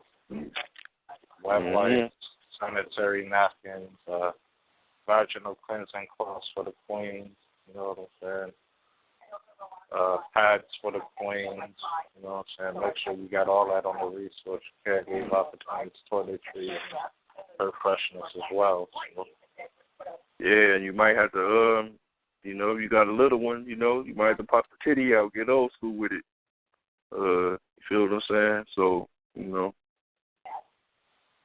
gotta return back to the basics. You know what I'm saying? But make sure we get some survival books. What was the brother Hen Dog had shared something with me earlier, and I shared it with the family. Let me see what it is. That book was The Everything Guide to Living Off the Grid by Cracker Terry Reed. The Everything Guide to Living Off the Grid. A Back to the Basics Manuals for Independent Living. Author Terry Reed. The Everything Guide to Living Off the Grid. A Back to Basics Manual for Independent Living by Terry Reed. And the other one that Brother Calls had sent out, I think there was a good one too. Good Brother Hayru had mentioned it. It was that Prepper's Long-Term Survival Guide by Jim Cobb. All right, Prepper's Long-Term Survival Guide by Jim Cobb. It's food, shelter, security, off-the-grid power, and more life-saving strategies for self-sufficient living. And then I know the brother put out a survival book, too. I don't know where it's at, though. I can't find it. Like a survival, to know what food to eat and stuff like that. Survival guide that I have, I can't put out because it's not exactly legal. So due to that, I can't share that over this platform as a family. But, we'll find some other way to get that out to the family. Word. I think it's legal now, though, but just to be sure, you right? That's something different. It ain't that. Oh, it ain't that? Okay. Man, can't find the other one, but I know the brother had sent us a survival one where you can eat food and shit like that. You know what different plants is what. Take a hunting class, though, people. I recommend that, Take a hunting class. It'll teach you, what to expect. Because we got to go on a hunt. But I got a little small book. It's called Outsmart Survival Guide. And it got backcountry skills, first aid procedures, and backcountry skills. So it's like a little mini handbook, Nothing too big and nothing too outrageous. Nice and easy for you to grab and carry around. And if you're in the jam, you can just whip it out and see what's going on. You just first aid tips. If somebody choking, diarrhea, dislocation, frostbite, insect bites, lacerations, poisoning, shots, snake bites. How to treat shit like that. You know what I'm saying? And let me try to find the table of contents for the other one. For outdoor stuff. But they got like a lot of first aid tips and stuff like that. Another important thing that won't cost you anything is just your time. I've heard it said at the beginning. Really get in touch with nature. You know what I'm saying? Pay attention to everything nature does. Being in tune with nature itself will help you out more than you know. There's so many different things and elements and resources that you can find and learn just by studying and watching the behavior patterns and social situation of animals and shit. Certain animals can lead you to fresh water and food at all times. It's just you got to be in tune with what's around you. Yes, sir. So in this book, right, it got if you lost, what to do, fire building, shelter building, signaling, water, knots, pre-hunt coordination, travel, compass, magnetic stuff, map orientation, wild plant foods, meteorology, hypothermia, wind chill, field dressing game, survival aid gear, survivor gear, and firearm safety. So that's a nice little handbook to have on y'all to have like all these different topics. Got first aid topics, then topics on, what you do in the wild. How to build a fire, how to get some shelter, how to make knots, how to make water, how to hunt, how you clean and get ready to eat your hunt. All that stuff right there, family. Because remember, you ain't never did it before. Now you're going to be stuck to doing it. And then if you got to provide for young ones, it's a lot of pressure. You got to know what to do. You got to make sure you do it right. Make sure you ain't getting sick and die off the shit. Well, something that you had mentioned, I don't remember exactly how many feet it has to be, but when you out and you off the grid, and like the brother was talking about your bodily weights, there is a certain amount of feet in distance that it should be away from where you lay your head and where you prepare your food from to prevent those within the camp from getting sick. I don't have the exact information right now. I will look that up right now while the brothers are going in to get after the family, because it's also very important. We don't want family going out digging a hole thinking that, this is where they dumping their waste and it's too close. They'll send to the camp and a food site and it ends up, making everybody sick. Yeah, I said to that. I know the hole got to be 3 feet, and I believe from like your campsite or something like that. I'm gonna need to double check. But I know it got to be like, it just need to be away. You feel what I'm saying? That shit got to be a little far away. So don't be lazy. Make that shit go away. Don't be going like 1 or 2 yards. I'll say fucking a football field. The football field. That shit, family. That's waste. It's bodily waste.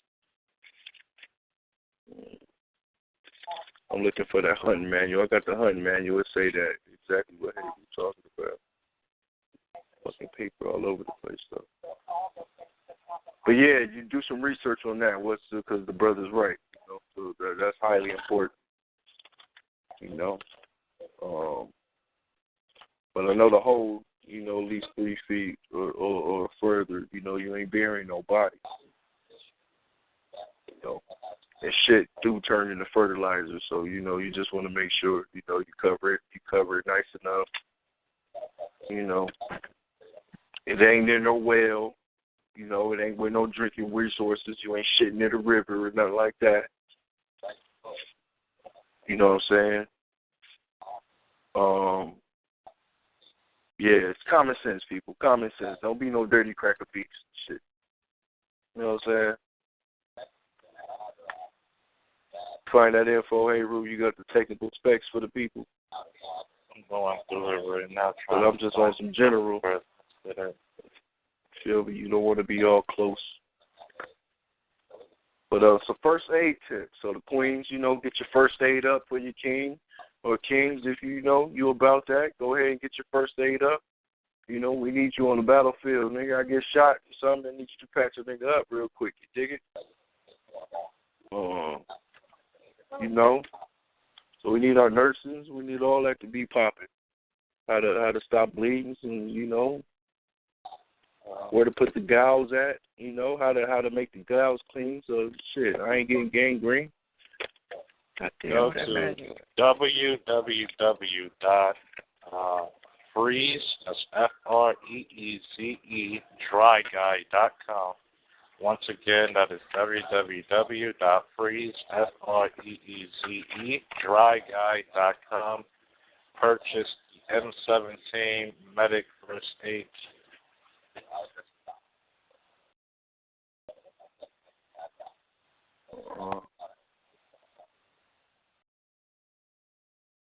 Oh yeah. So for gaming, right? I got my little hunting thing. All right, let me tell the people that real quick, right? Nigga, you're shooting a deer, son, right? You want to shoot some deer. You want to shoot them niggas like that, right? You got to shoot them like right above the front leg. Right above their front leg, when one of the legs is back, the heart will be exposed right there. The heart and the lung is right there. The chest cavity, the heart, lung, the diaphragm, All that is right there. You don't want to shoot them in the rear because that's the gut, and that'll ruin your food. You want to shoot right above the front leg. That's where the heart and the lung is at. All right? That's what you want to do on deer and shit like that. You know what I mean? On big game like that. You see what I'm saying? You want to take the chest cavity out. So even if you shoot with a bow and arrow, right, you want to shoot right above the front leg. You know what I'm saying? Right above the front leg. So if they facing, you know, I don't give a fuck. You want to shoot right above the front leg. If the head is facing to the right of you, right above the front leg. The head is facing to the left of you, sometimes you don't control that. Still, right above the front leg. If the motherfucker facing behind you, you gotta wait. Gotta wait. We're gonna go back and forth on different things right now. I'll wait till you finish about the killing of the animal. Yeah, we'll say, you know, I said it's pretty much, and on the bear, on the big ass bear and shit like that too, you want the side view, you want the side profile so you can shoot right above the leg because that's where the heart and everything's at. All right, and then the chest, when the chest is open, I believe you could just blue out the chest. I think that's a little bit low, not like high, like near the neck, just like straight in the middle. Like you can blue out the chest. Feel me? But on the rear and stuff like that, I really wouldn't do it because you can ruin your food. All right, if you're trying to kill it, you got to be patient. You got to wait to take that shot. You know, so go on your hunting little thing, try out some game, and even when you go to the range, you know what I'm saying. They'll have some deer photos or something like that for you. Have some shit up there, especially if you try practicing with your rifle, and you go ahead and you know, practice that, man. You know, but make sure, you know, when you gaming and you killing, right? Make sure you got your game care kit. You know, gallon of water, tablespoon of white vinegar, some foil, some black pepper, an ice cooler, a fluorescent orange flag, a pulley system, because you might have to pull this big motherfucker up, some game bags or cheesecloths. I would say both. Hand towels and wet wipes. You need a hatchet or a small saw. A large bag for if you want to keep the head. You know what I mean. Plastic bags for clean up. Some rubber gloves, some salt, and a nice knife. So some rope and a sharpening stone for your shit, because you might have to sharpen your you will have to sharpen your knife when you cutting open your game. You will have to do that. I repeat, you will have to do that. You know. So you know, get used to that. You're gonna be seeing fleas and whatever the fuck is on the animal. You know what I mean? It's gonna be crawling all on the motherfucking animal. You know what I mean? So all that shit. You know, then you got to learn how to field dress it. You know, roll the animal in his bag, cut around the openings and stuff like that, cut up to the sternum. You know, you got to learn how to field dress it. It's going to be bloody. You know, hard to go into detail over there on the phone. That's some shit you got to see. And then learn how to read the compass, family. Then I'm going to pass the mic to Heru, you know. Going to prepping your medical bag, and you would adjust the list of these items accordingly to the size of your family or your comrades or your groups or whatever the situation may be. So that's 5 small skin and eye wash bottles, 1 skin probe, hand sanitizer, a scalpel, hand soap, 2 scalpel blades, cameline lotion, a pen light, burn spray, suture sets, universal splints, emergency first aid book, multi-trauma dressing, safety pens, bleed stop bandages, 2 pill bottles, bandage gauzes with 2 inches by 5 yards, 6 pairs of latex gloves, a form of birth control. This is something I wanted to go into a little bit. Realize that when you are out off the grid or out in the wild, that if you're out there and you're being intimate, that the pheromones that are passed between you and your queen is also something that is attracted to animals. So it's not something, well, if you're intimate in the wild, you want to discard of anything that those fluids or those scents are on, because like I said, it's also sexually attracted and arousing the animals as well. So you want to use, your condoms or whatnot, and you want to make sure that you have a source to clean yourself, you and your queen, to eliminate those scents so that you're not drawing in, you know what I'm saying, something into where you're laying your head or where you got your campsite at. So you're not putting your family and your comrades in danger or nothing like that. So you want to take precautions on that and treating that situation as well as discarding waste. Two, elastic bandages, different types of pain relievers, elastic bandages, a tourniquet, sterile pads, irrigation syringes, sterile pads, first aid, cream packages, abdominal pads, antibiotic packages, iPads, and I don't mean the Apple kind. Burn packages, triangular bandages, adhesive tape, bandage strips, alcohol wipes, butterfly strips, iodine wipes, bandage strips, antiseptic wipes, knuckle bandages, plain wipes, ice packs, after bite wipes, stethoscope, ammonia inhalants, lip treatment, CPR masks, EMT shears, airways, stainless steel hemostats, tongue depressors, tweezers, some cotton tips, and some petroleum jelly. Going into that, be aware of natural remedies as far as what nature plants around you. Things such as like aloe vera, garlic, plantain, ginger, pine needles, burdock, yarrow, things of that nature and such. Always remember to keep your hygiene in order, because remember, if your hygiene isn't up, once again, also in references to laying down with your queen, the scent that you emit from your body and you're not taking care of your hygiene out in the wild will also be something that will attract animals to you and will also put the safety of your groups and comrades or family in danger. While I pass the mic back to the brother, I'm still looking for the information on how far away the off-grid toilet has to be. Word up. Going back to shooting, hunting, and kill, right? So the broadside is when they left or right facing you, see the side view, right? That's your best shot. When I was saying shoot right above the front leg, right? That's right in the heart. Now, if something raised up in front of you, you want to shoot, the chest. Right in front of the chest is going to be the heart before it gets to the stomach. So you can blow that chest out. Now, if they're behind you, you really want a headshot. I said wait before because the headshot is one of the hardest ones to do. You're going to have to be nice with your weapon. The headshot won't spoil the meat. But you got to make sure that you take, hey, and you don't have no trophy. That's going to be the thing. You ain't going to have no trophy. But, try to just, drop that eye out, blow the brains out. If they behind you, you have to just, try to blow the brains out. Other than that, your best shot is when they're on the side, right above the front leg, and then take some dressing courses and learn how to, cut your game open and, if you need to eat it.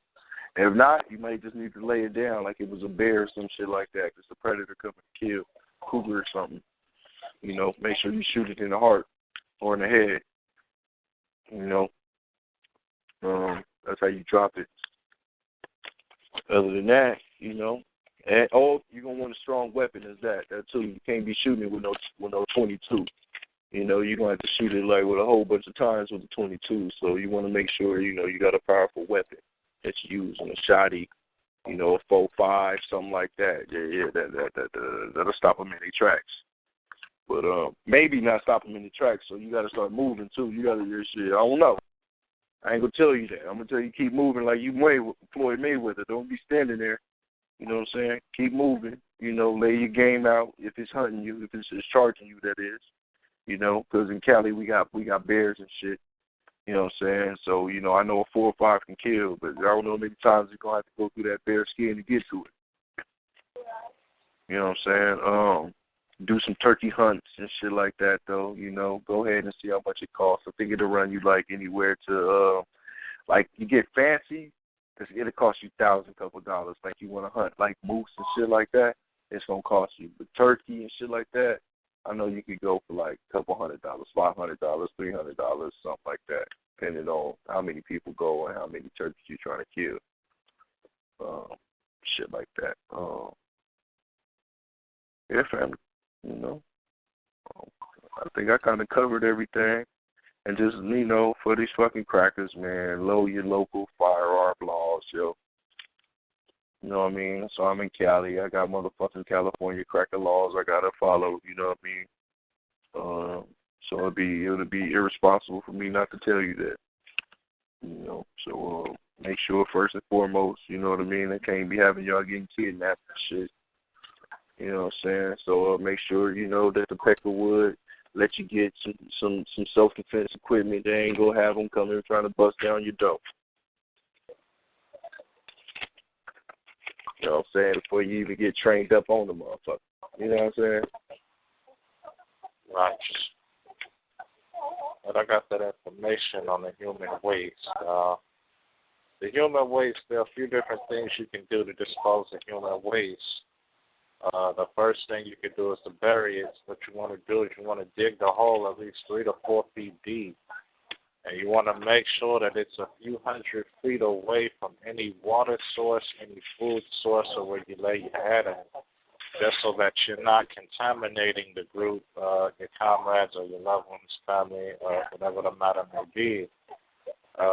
What I would suggest doing is going out about 300-400 feet, 100 feet or more, but I would suggest like 2 to 3, dig a hole. What you're going to do is you're going to build a toilet. You're going to take a 5-gallon bucket. Now, there's 3 different ways you can go about doing this, you know what I'm saying? You want to use a toilet seat on top of that 5-gallon bucket, or you can go to like any military surplus store and they sell specific toilet seats to be placed on top of a 5-gallon bucket. You could either fill the bucket part of the ways up with water, or you could fill it with sand, and you can use it as sort of like a human litter box. Or what you can do is keep trash bags with you, and each time someone has to go relieve themselves, you will lift up the seat, you would tie the trash bag around the bucket, lowering the seat, sitting on top of the makeshift toilet, releasing what you have to get out of yourself, cleaning yourself properly, putting all the contents into the trash bag, untying it from the bucket, tying it back up, and going to the 200 to 300 yard hole that you dug and throwing the waste inside of the hole, covering it up. You know, that just gives the family something to think about, something to build, also something else to add to your kit. Remember that we're looking at several different kits here. You're looking at your on-the-go survival kit.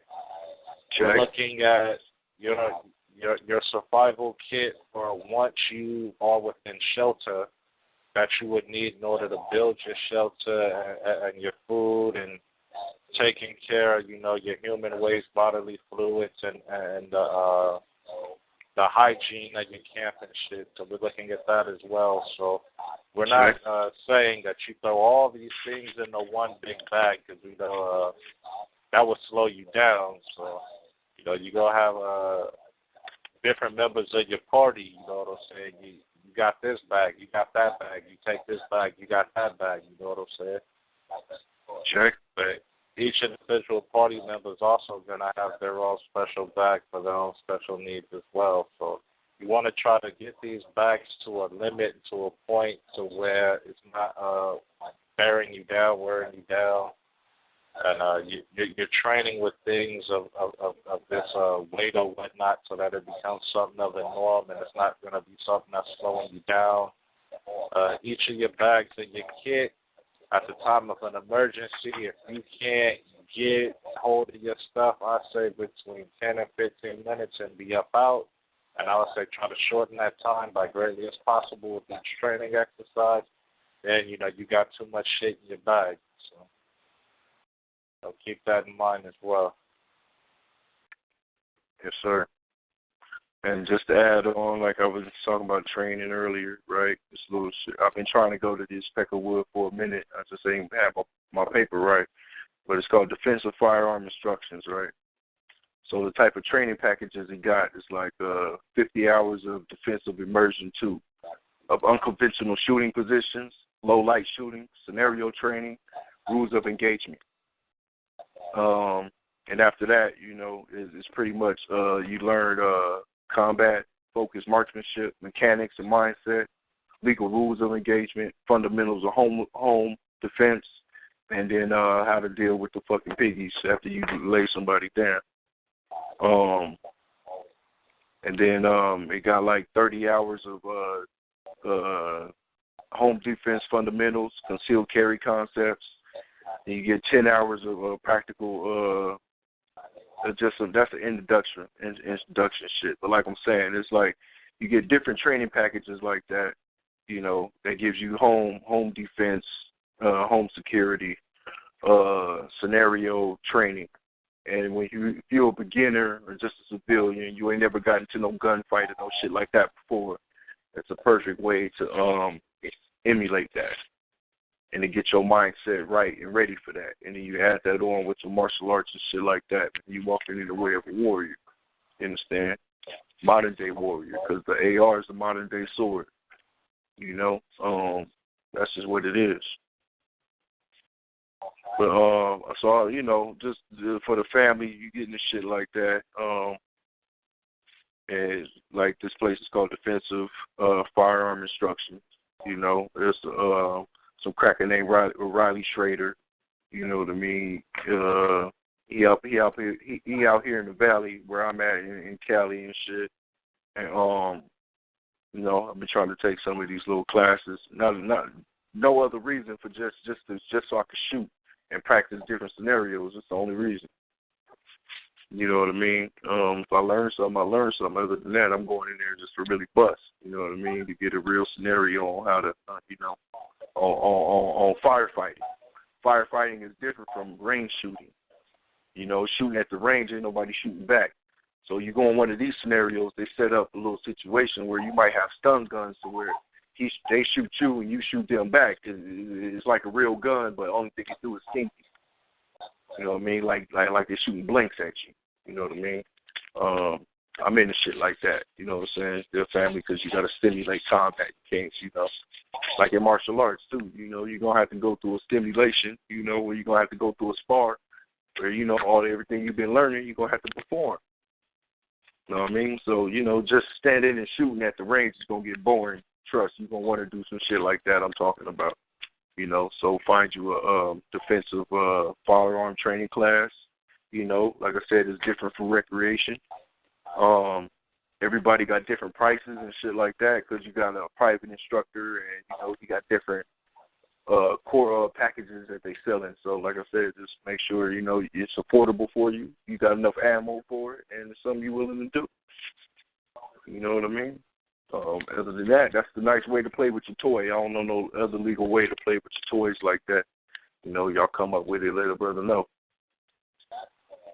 Also, for the psychiatrical situations you might encounter amongst the people, keep you some herbs for when you might enter one of them psychiatric situations where the brother or sister might be losing their mind and they can't find proper balance. You might have to hand them some of them herbs. You might have to pour in a few shots or something. So make sure you keep that, you know what I'm saying, inside of your survival kit as well. Blow them kneecaps out, baby. Yeah, marksmanship's gonna be 100, man. We gotta get our marksmanship up. So, you need that muscle memory on how to pull that trigger. Some self-defense scenarios. Once you get your trigger pulling right, you graduate to self-defense scenarios. And other than that, then after that, it's just training and just keeping your skills, keeping your knife sharp, man, keeping your weapon sharp. Like reading a book or something like that. Just keeping your mental sharp, not letting it, go off in la-la land, staying focused on what we need to do in this BB48. You know what I mean? Sure. But I'm running out. Shit to talk about on that right now, brother. Hey, Rue, what you got? I'm just going over a lot of resources, pretty much on things that we already covered. When you want to long-term survival, know that your resource kit is going to stretch out a little further. So, like I said, when you got your seeds and you got to plant your own food, you also want to make sure you got the tools to do it. You want to look for tools that are smaller in size and less in weight, and that are more compact as well. As far as for your building needs, your shelter and things of that nature, you also want to make sure you got your tools for that. So, make sure that you keep some kind of toolkit on you at all time as well. Hammers, screwdrivers, wrenches, some type of saw, you know what I'm saying? That's right. You don't use car tools to build a house, man. This is real. Like the brother said, make sure you get you some kind of tarp, you know what I'm saying?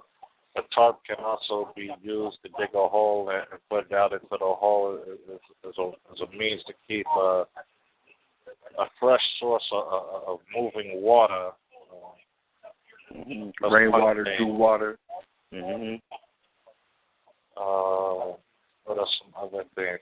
We went over the tools for cooking.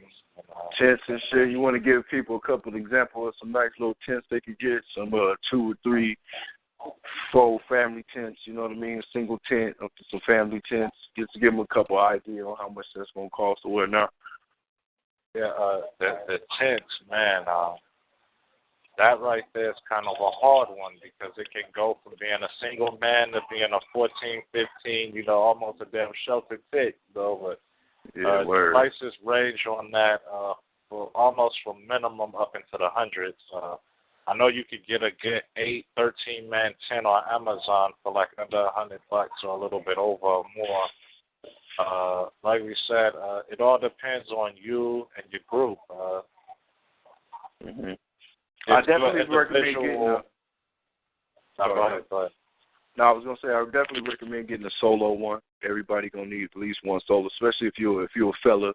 If you're a brother, you're gonna have to go on patrol. You may have to, lead a family with the group for a little bit. So you might want to go ahead and grab your your little single tent or whatnot. You know what I mean? And then also you're gonna need a family one for your people as well. So, for the brothers, I recommend we're gonna have to have 2 anyway.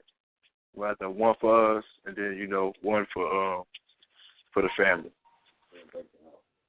You want to have a good tent that can stand the elements too. You don't want to have a tent that's flimsy that you go in at night and as I say it's a windstorm or a rain, and next thing you know you find yourself floating down the river or you fly into the air somewhere. So you will definitely want to make sure you get a good tent. Like the brother said, keep a dolo one on deck.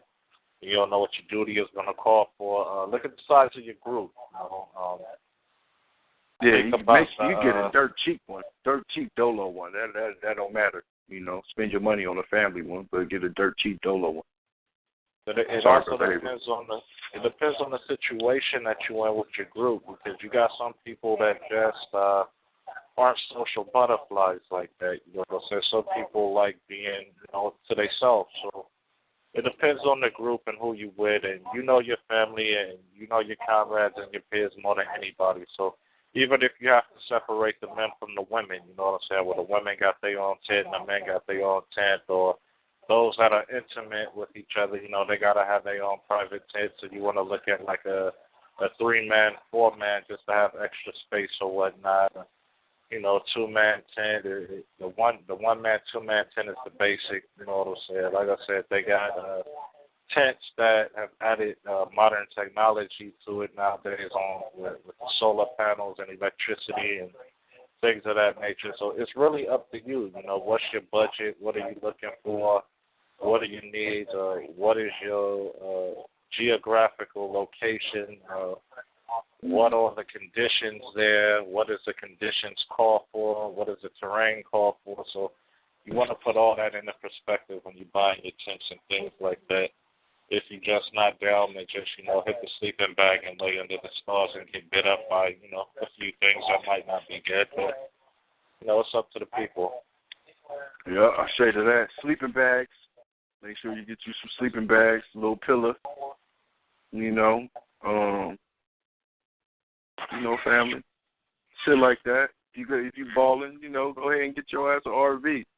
I would say dirt bike as well. Brother was talking about bicycles and shit. If you get a dirt bike, that'll be good for you as well. Boats and shit like that, you know what I mean? If you want to hit the sea up, learn how to turn seawater into drinking water, get you a little filter for that, you know, get you some fishing gear and shit like that. You know, because most of the world's covered in the ocean, so you go anywhere in the world in the water. That's pretty much it, man. You know, you're going to get your sea, you know, get your sea navigation on, or, you know, you're going to hit up the hills, or you're going to live in the urban jungle. One of the two. You know, you're going to live in the wild, the urban jungle, or in the sea. One of the three. If it's fortunate and the land provides it for you, if you can find shelter that's been created by the hands of nature, that's also a plus as well. Hell yeah, caves and shit. Run the bear out that motherfucker if you got to. You be having we be dressed in bear skin that winter. You feel me? Yeah, the brother right on that. You know, take over a cave. You got to take over a little bunker that the animals done made already. You know what I mean? Learn how to make shelter from nature. That's the best way. So if you ain't got no tent money, no nothing, you just got caught slipping, you should got the knowledge how to make that happen. You know? Yeah, man. You know, just get ready to just wean yourself off the beast, man. We got to have a wean yourself off the beast thing, you know. At least once a month, you and your family practice that. Wean yourself off the beast. At least half the day. You know, at least for 4 hours, can we wean ourselves off the beast? You know, no lights, no nothing, no nothing from the beast. No TV, no nothing, no computer, no phone, no nothing. Fuck it all. You know. And see if y'all can get along for them 4 hours. You know? But yeah, family, you know. Just take it a step further. Go to the breaker box and hit the breaker and turn all the power off on the house for a weekend and see can y'all survive under them conditions. You know what I'm saying? No running water, no electricity, you know what I'm saying? That's if you hard body. You got to prepare yourself, too, for the mental, psyche conditions of your family and comrades as well, too, because if you're not used to that, after a few days, you know what I'm saying, and it kick in, especially if people are claustrophobic, you know what I'm saying, you're going to have a few issues at hand that you're going to need to train yourself to work out. So just something, you know, to add to the list. I'll say to that. And just martial arts skills, empty hand, and with a weapon, man. Practice weapons, practice empty hands. You know, that's all I pretty much got to add for tonight, family. On the survival tip, you know. Trying to think about what I may have missed or whatnot. Because every subject, every topic could be another little can of worms in itself. Like handguns got a whole little, you can run into that for days. Assault rifles, you can run into that for days. Shotguns, you can run into that for days. You know, you get the double barrel, single barrel, you get the pump, you get the gas piston, you get the piston or the gas AR. Sure. You know, the choice is yours, family. I mean, you know, however you want it, like a burger. like a salad. However you want it, you can have it. So, you know, and the brother ain't got to tell you how to dress. Just go ahead and put your clothes on. Sure. You know, get your weaponry clothes, get your survival clothes on. You know, get your just different. You know, when you going clubbing, you don't wear everyday clothes. When you going clubbing, you going out, right? You got your show out clothes. You got your chilling out clothes. Same shit with the weapons, man. You know, you got your nighttime gear, you got your daytime gear. I got my shit. I'm just on patrol gear. I got my it's hitting the fan. It's going down gear. You feel me? You gotta have all that. You got this my exercise gear. You know what I mean? So ain't no difference, fam. Ain't no difference. Like I'm saying, if you got all the technical technology, what the fuck I'm trying to say? Technology, all the iPhones, all the little Xbox Ones, all the little shit like that. Ain't no reason for you not to have no weapon, man. Ain't no reason for you to not have no survival gear up on you, man. You know, you going through hard times. You know, you going through one. You know. Put that energy out, find a will, find a way. You know, you cry all day, that shit ain't gonna change nothing. You know what I'm saying? So, you know, I wish I had the magic thing to just get a whole bunch of money in your pocket, blink of my eye, or as if I could meditate, your ass and just get rich. You know, for these meditating ass motherfuckers, meditate me $1 million or some shit. Nigga, meditate our freedom, motherfucker. How about that? You feel me? So, listen, man, we got to just, you know, get your gear, get your weaponry gear up, family. You know, do some research. You know, don't be afraid to go do some research and start from the bottom and, you know, make your way to the top on this survival gear. So that way when you walk outside, you know you good.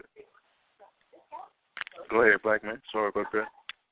Treat it just like educating yourself. Flash, strategize to stay alive. Fight with the will to survive. You know what I'm saying?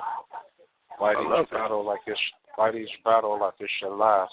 You know what I'm saying? Even a coward has the will to fight a battle like it's his last, because that fear within him is going to cause him to strike out at his enemy, because he has no other choice.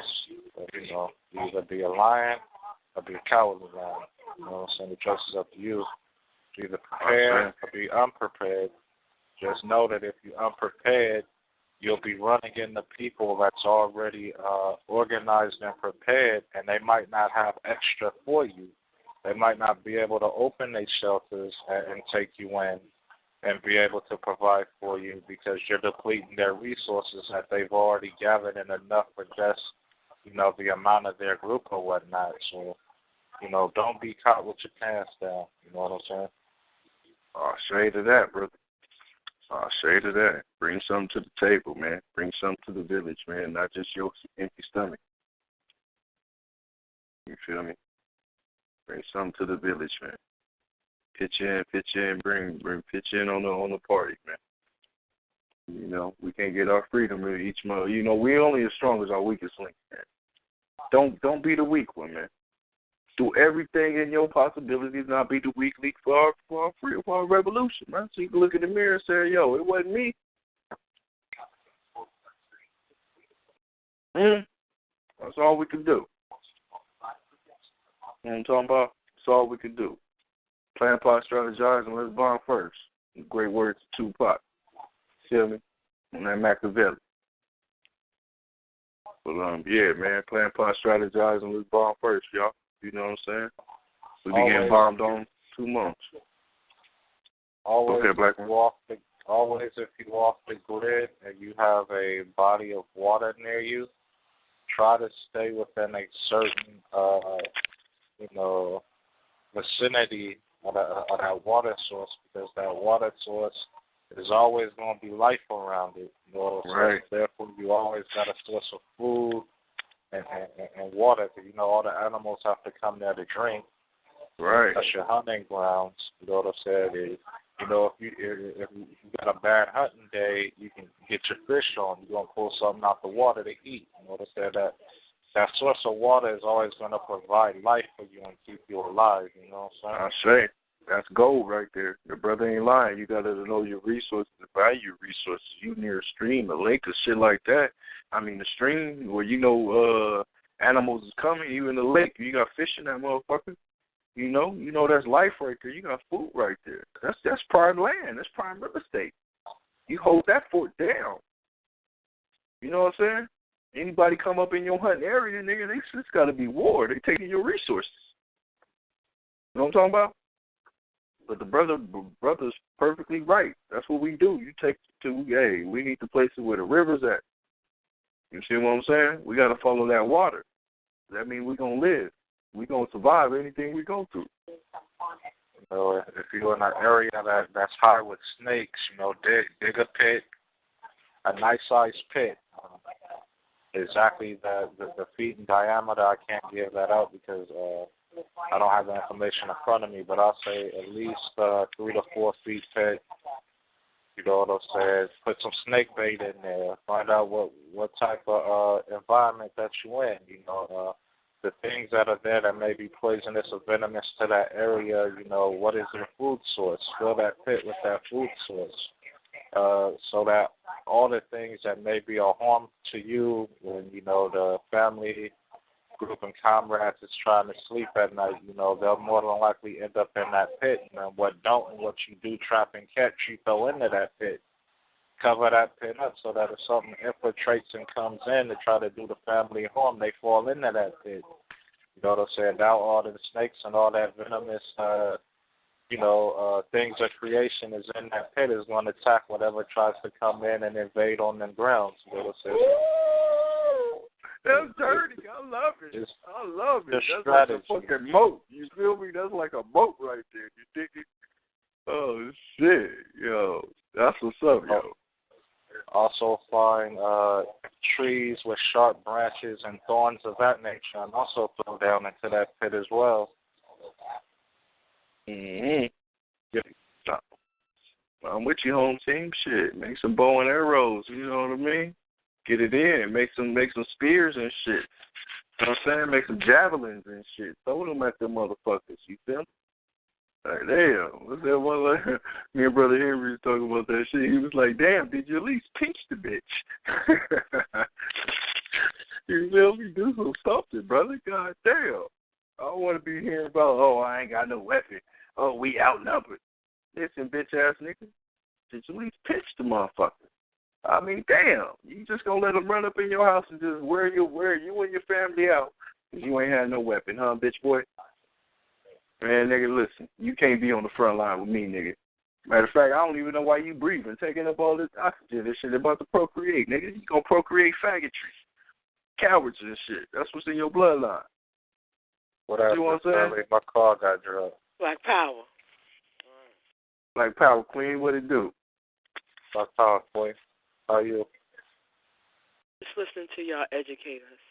It's been an excellent show, and what you just landed on, you know how I feel about it, King, and it's just beautiful to hear an African warrior stand up, dare to take your manhood.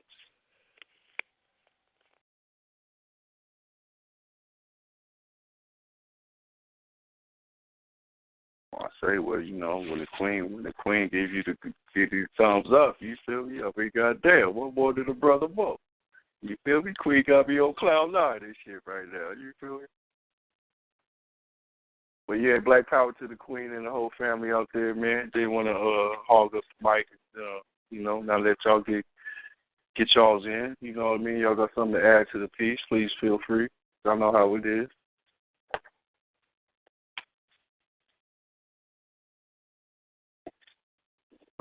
Me and Brother Hayru just covering a little survivalness. We can keep going for nights. You know what I mean? But I'm about to call it quits in a minute on this topic, family. You know what I mean? We're ready to catch y'all on Tuesdays. You know what I mean? News and more news. You know what I'm saying? And Thursdays, we got the think tank. You know what I mean? And then Saturday, we're going to try to slaughter some shit. You know what I'm saying? Nigga hungry. I'm trying to eat some barbecue, man. Ankh don't want to come, though, man. I'm trying to eat an Ankh burger, though, man. You feel me? But, it's whatever.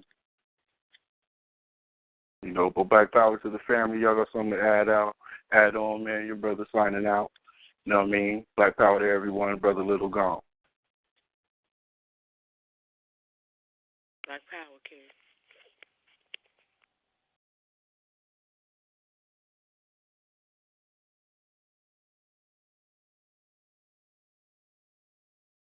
Where Brother B at, man?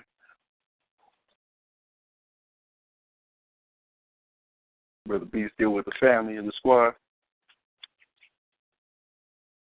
Brother Heru, what you feeling, man? You got anything else to add?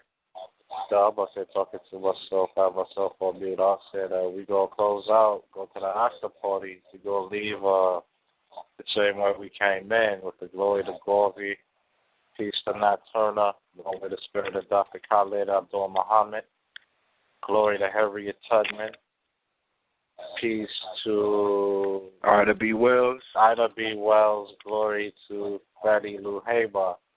Forgive me, Black I Power can't on that. sometimes. And we can't forget that the most beautiful is goddess of them all, the Air Force Ma'at. And all things that we do, and give praise to the ancestors and everything that we do, and our movement moving forward of Bibi Fahodier. So with that being said, everybody that's here on the panel, you got any closing last words before we close it up and go to the after party? The mic is open.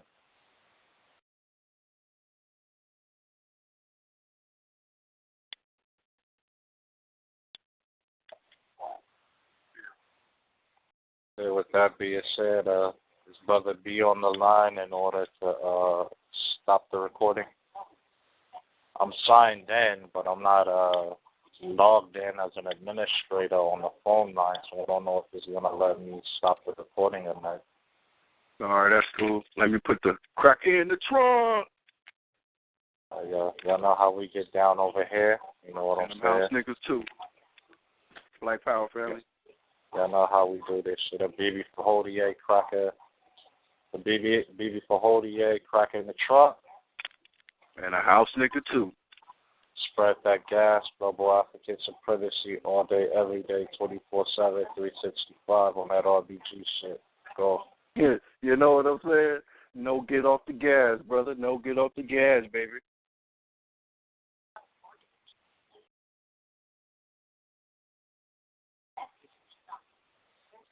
Yo, to the chill out family, Black Power.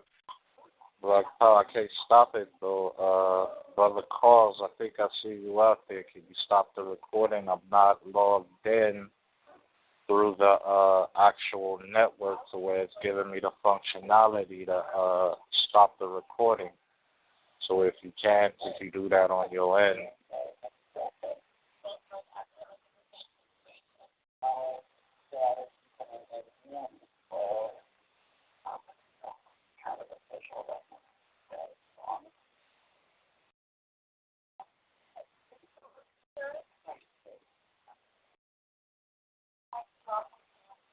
Either that or text me with the code so that I can shut down the call.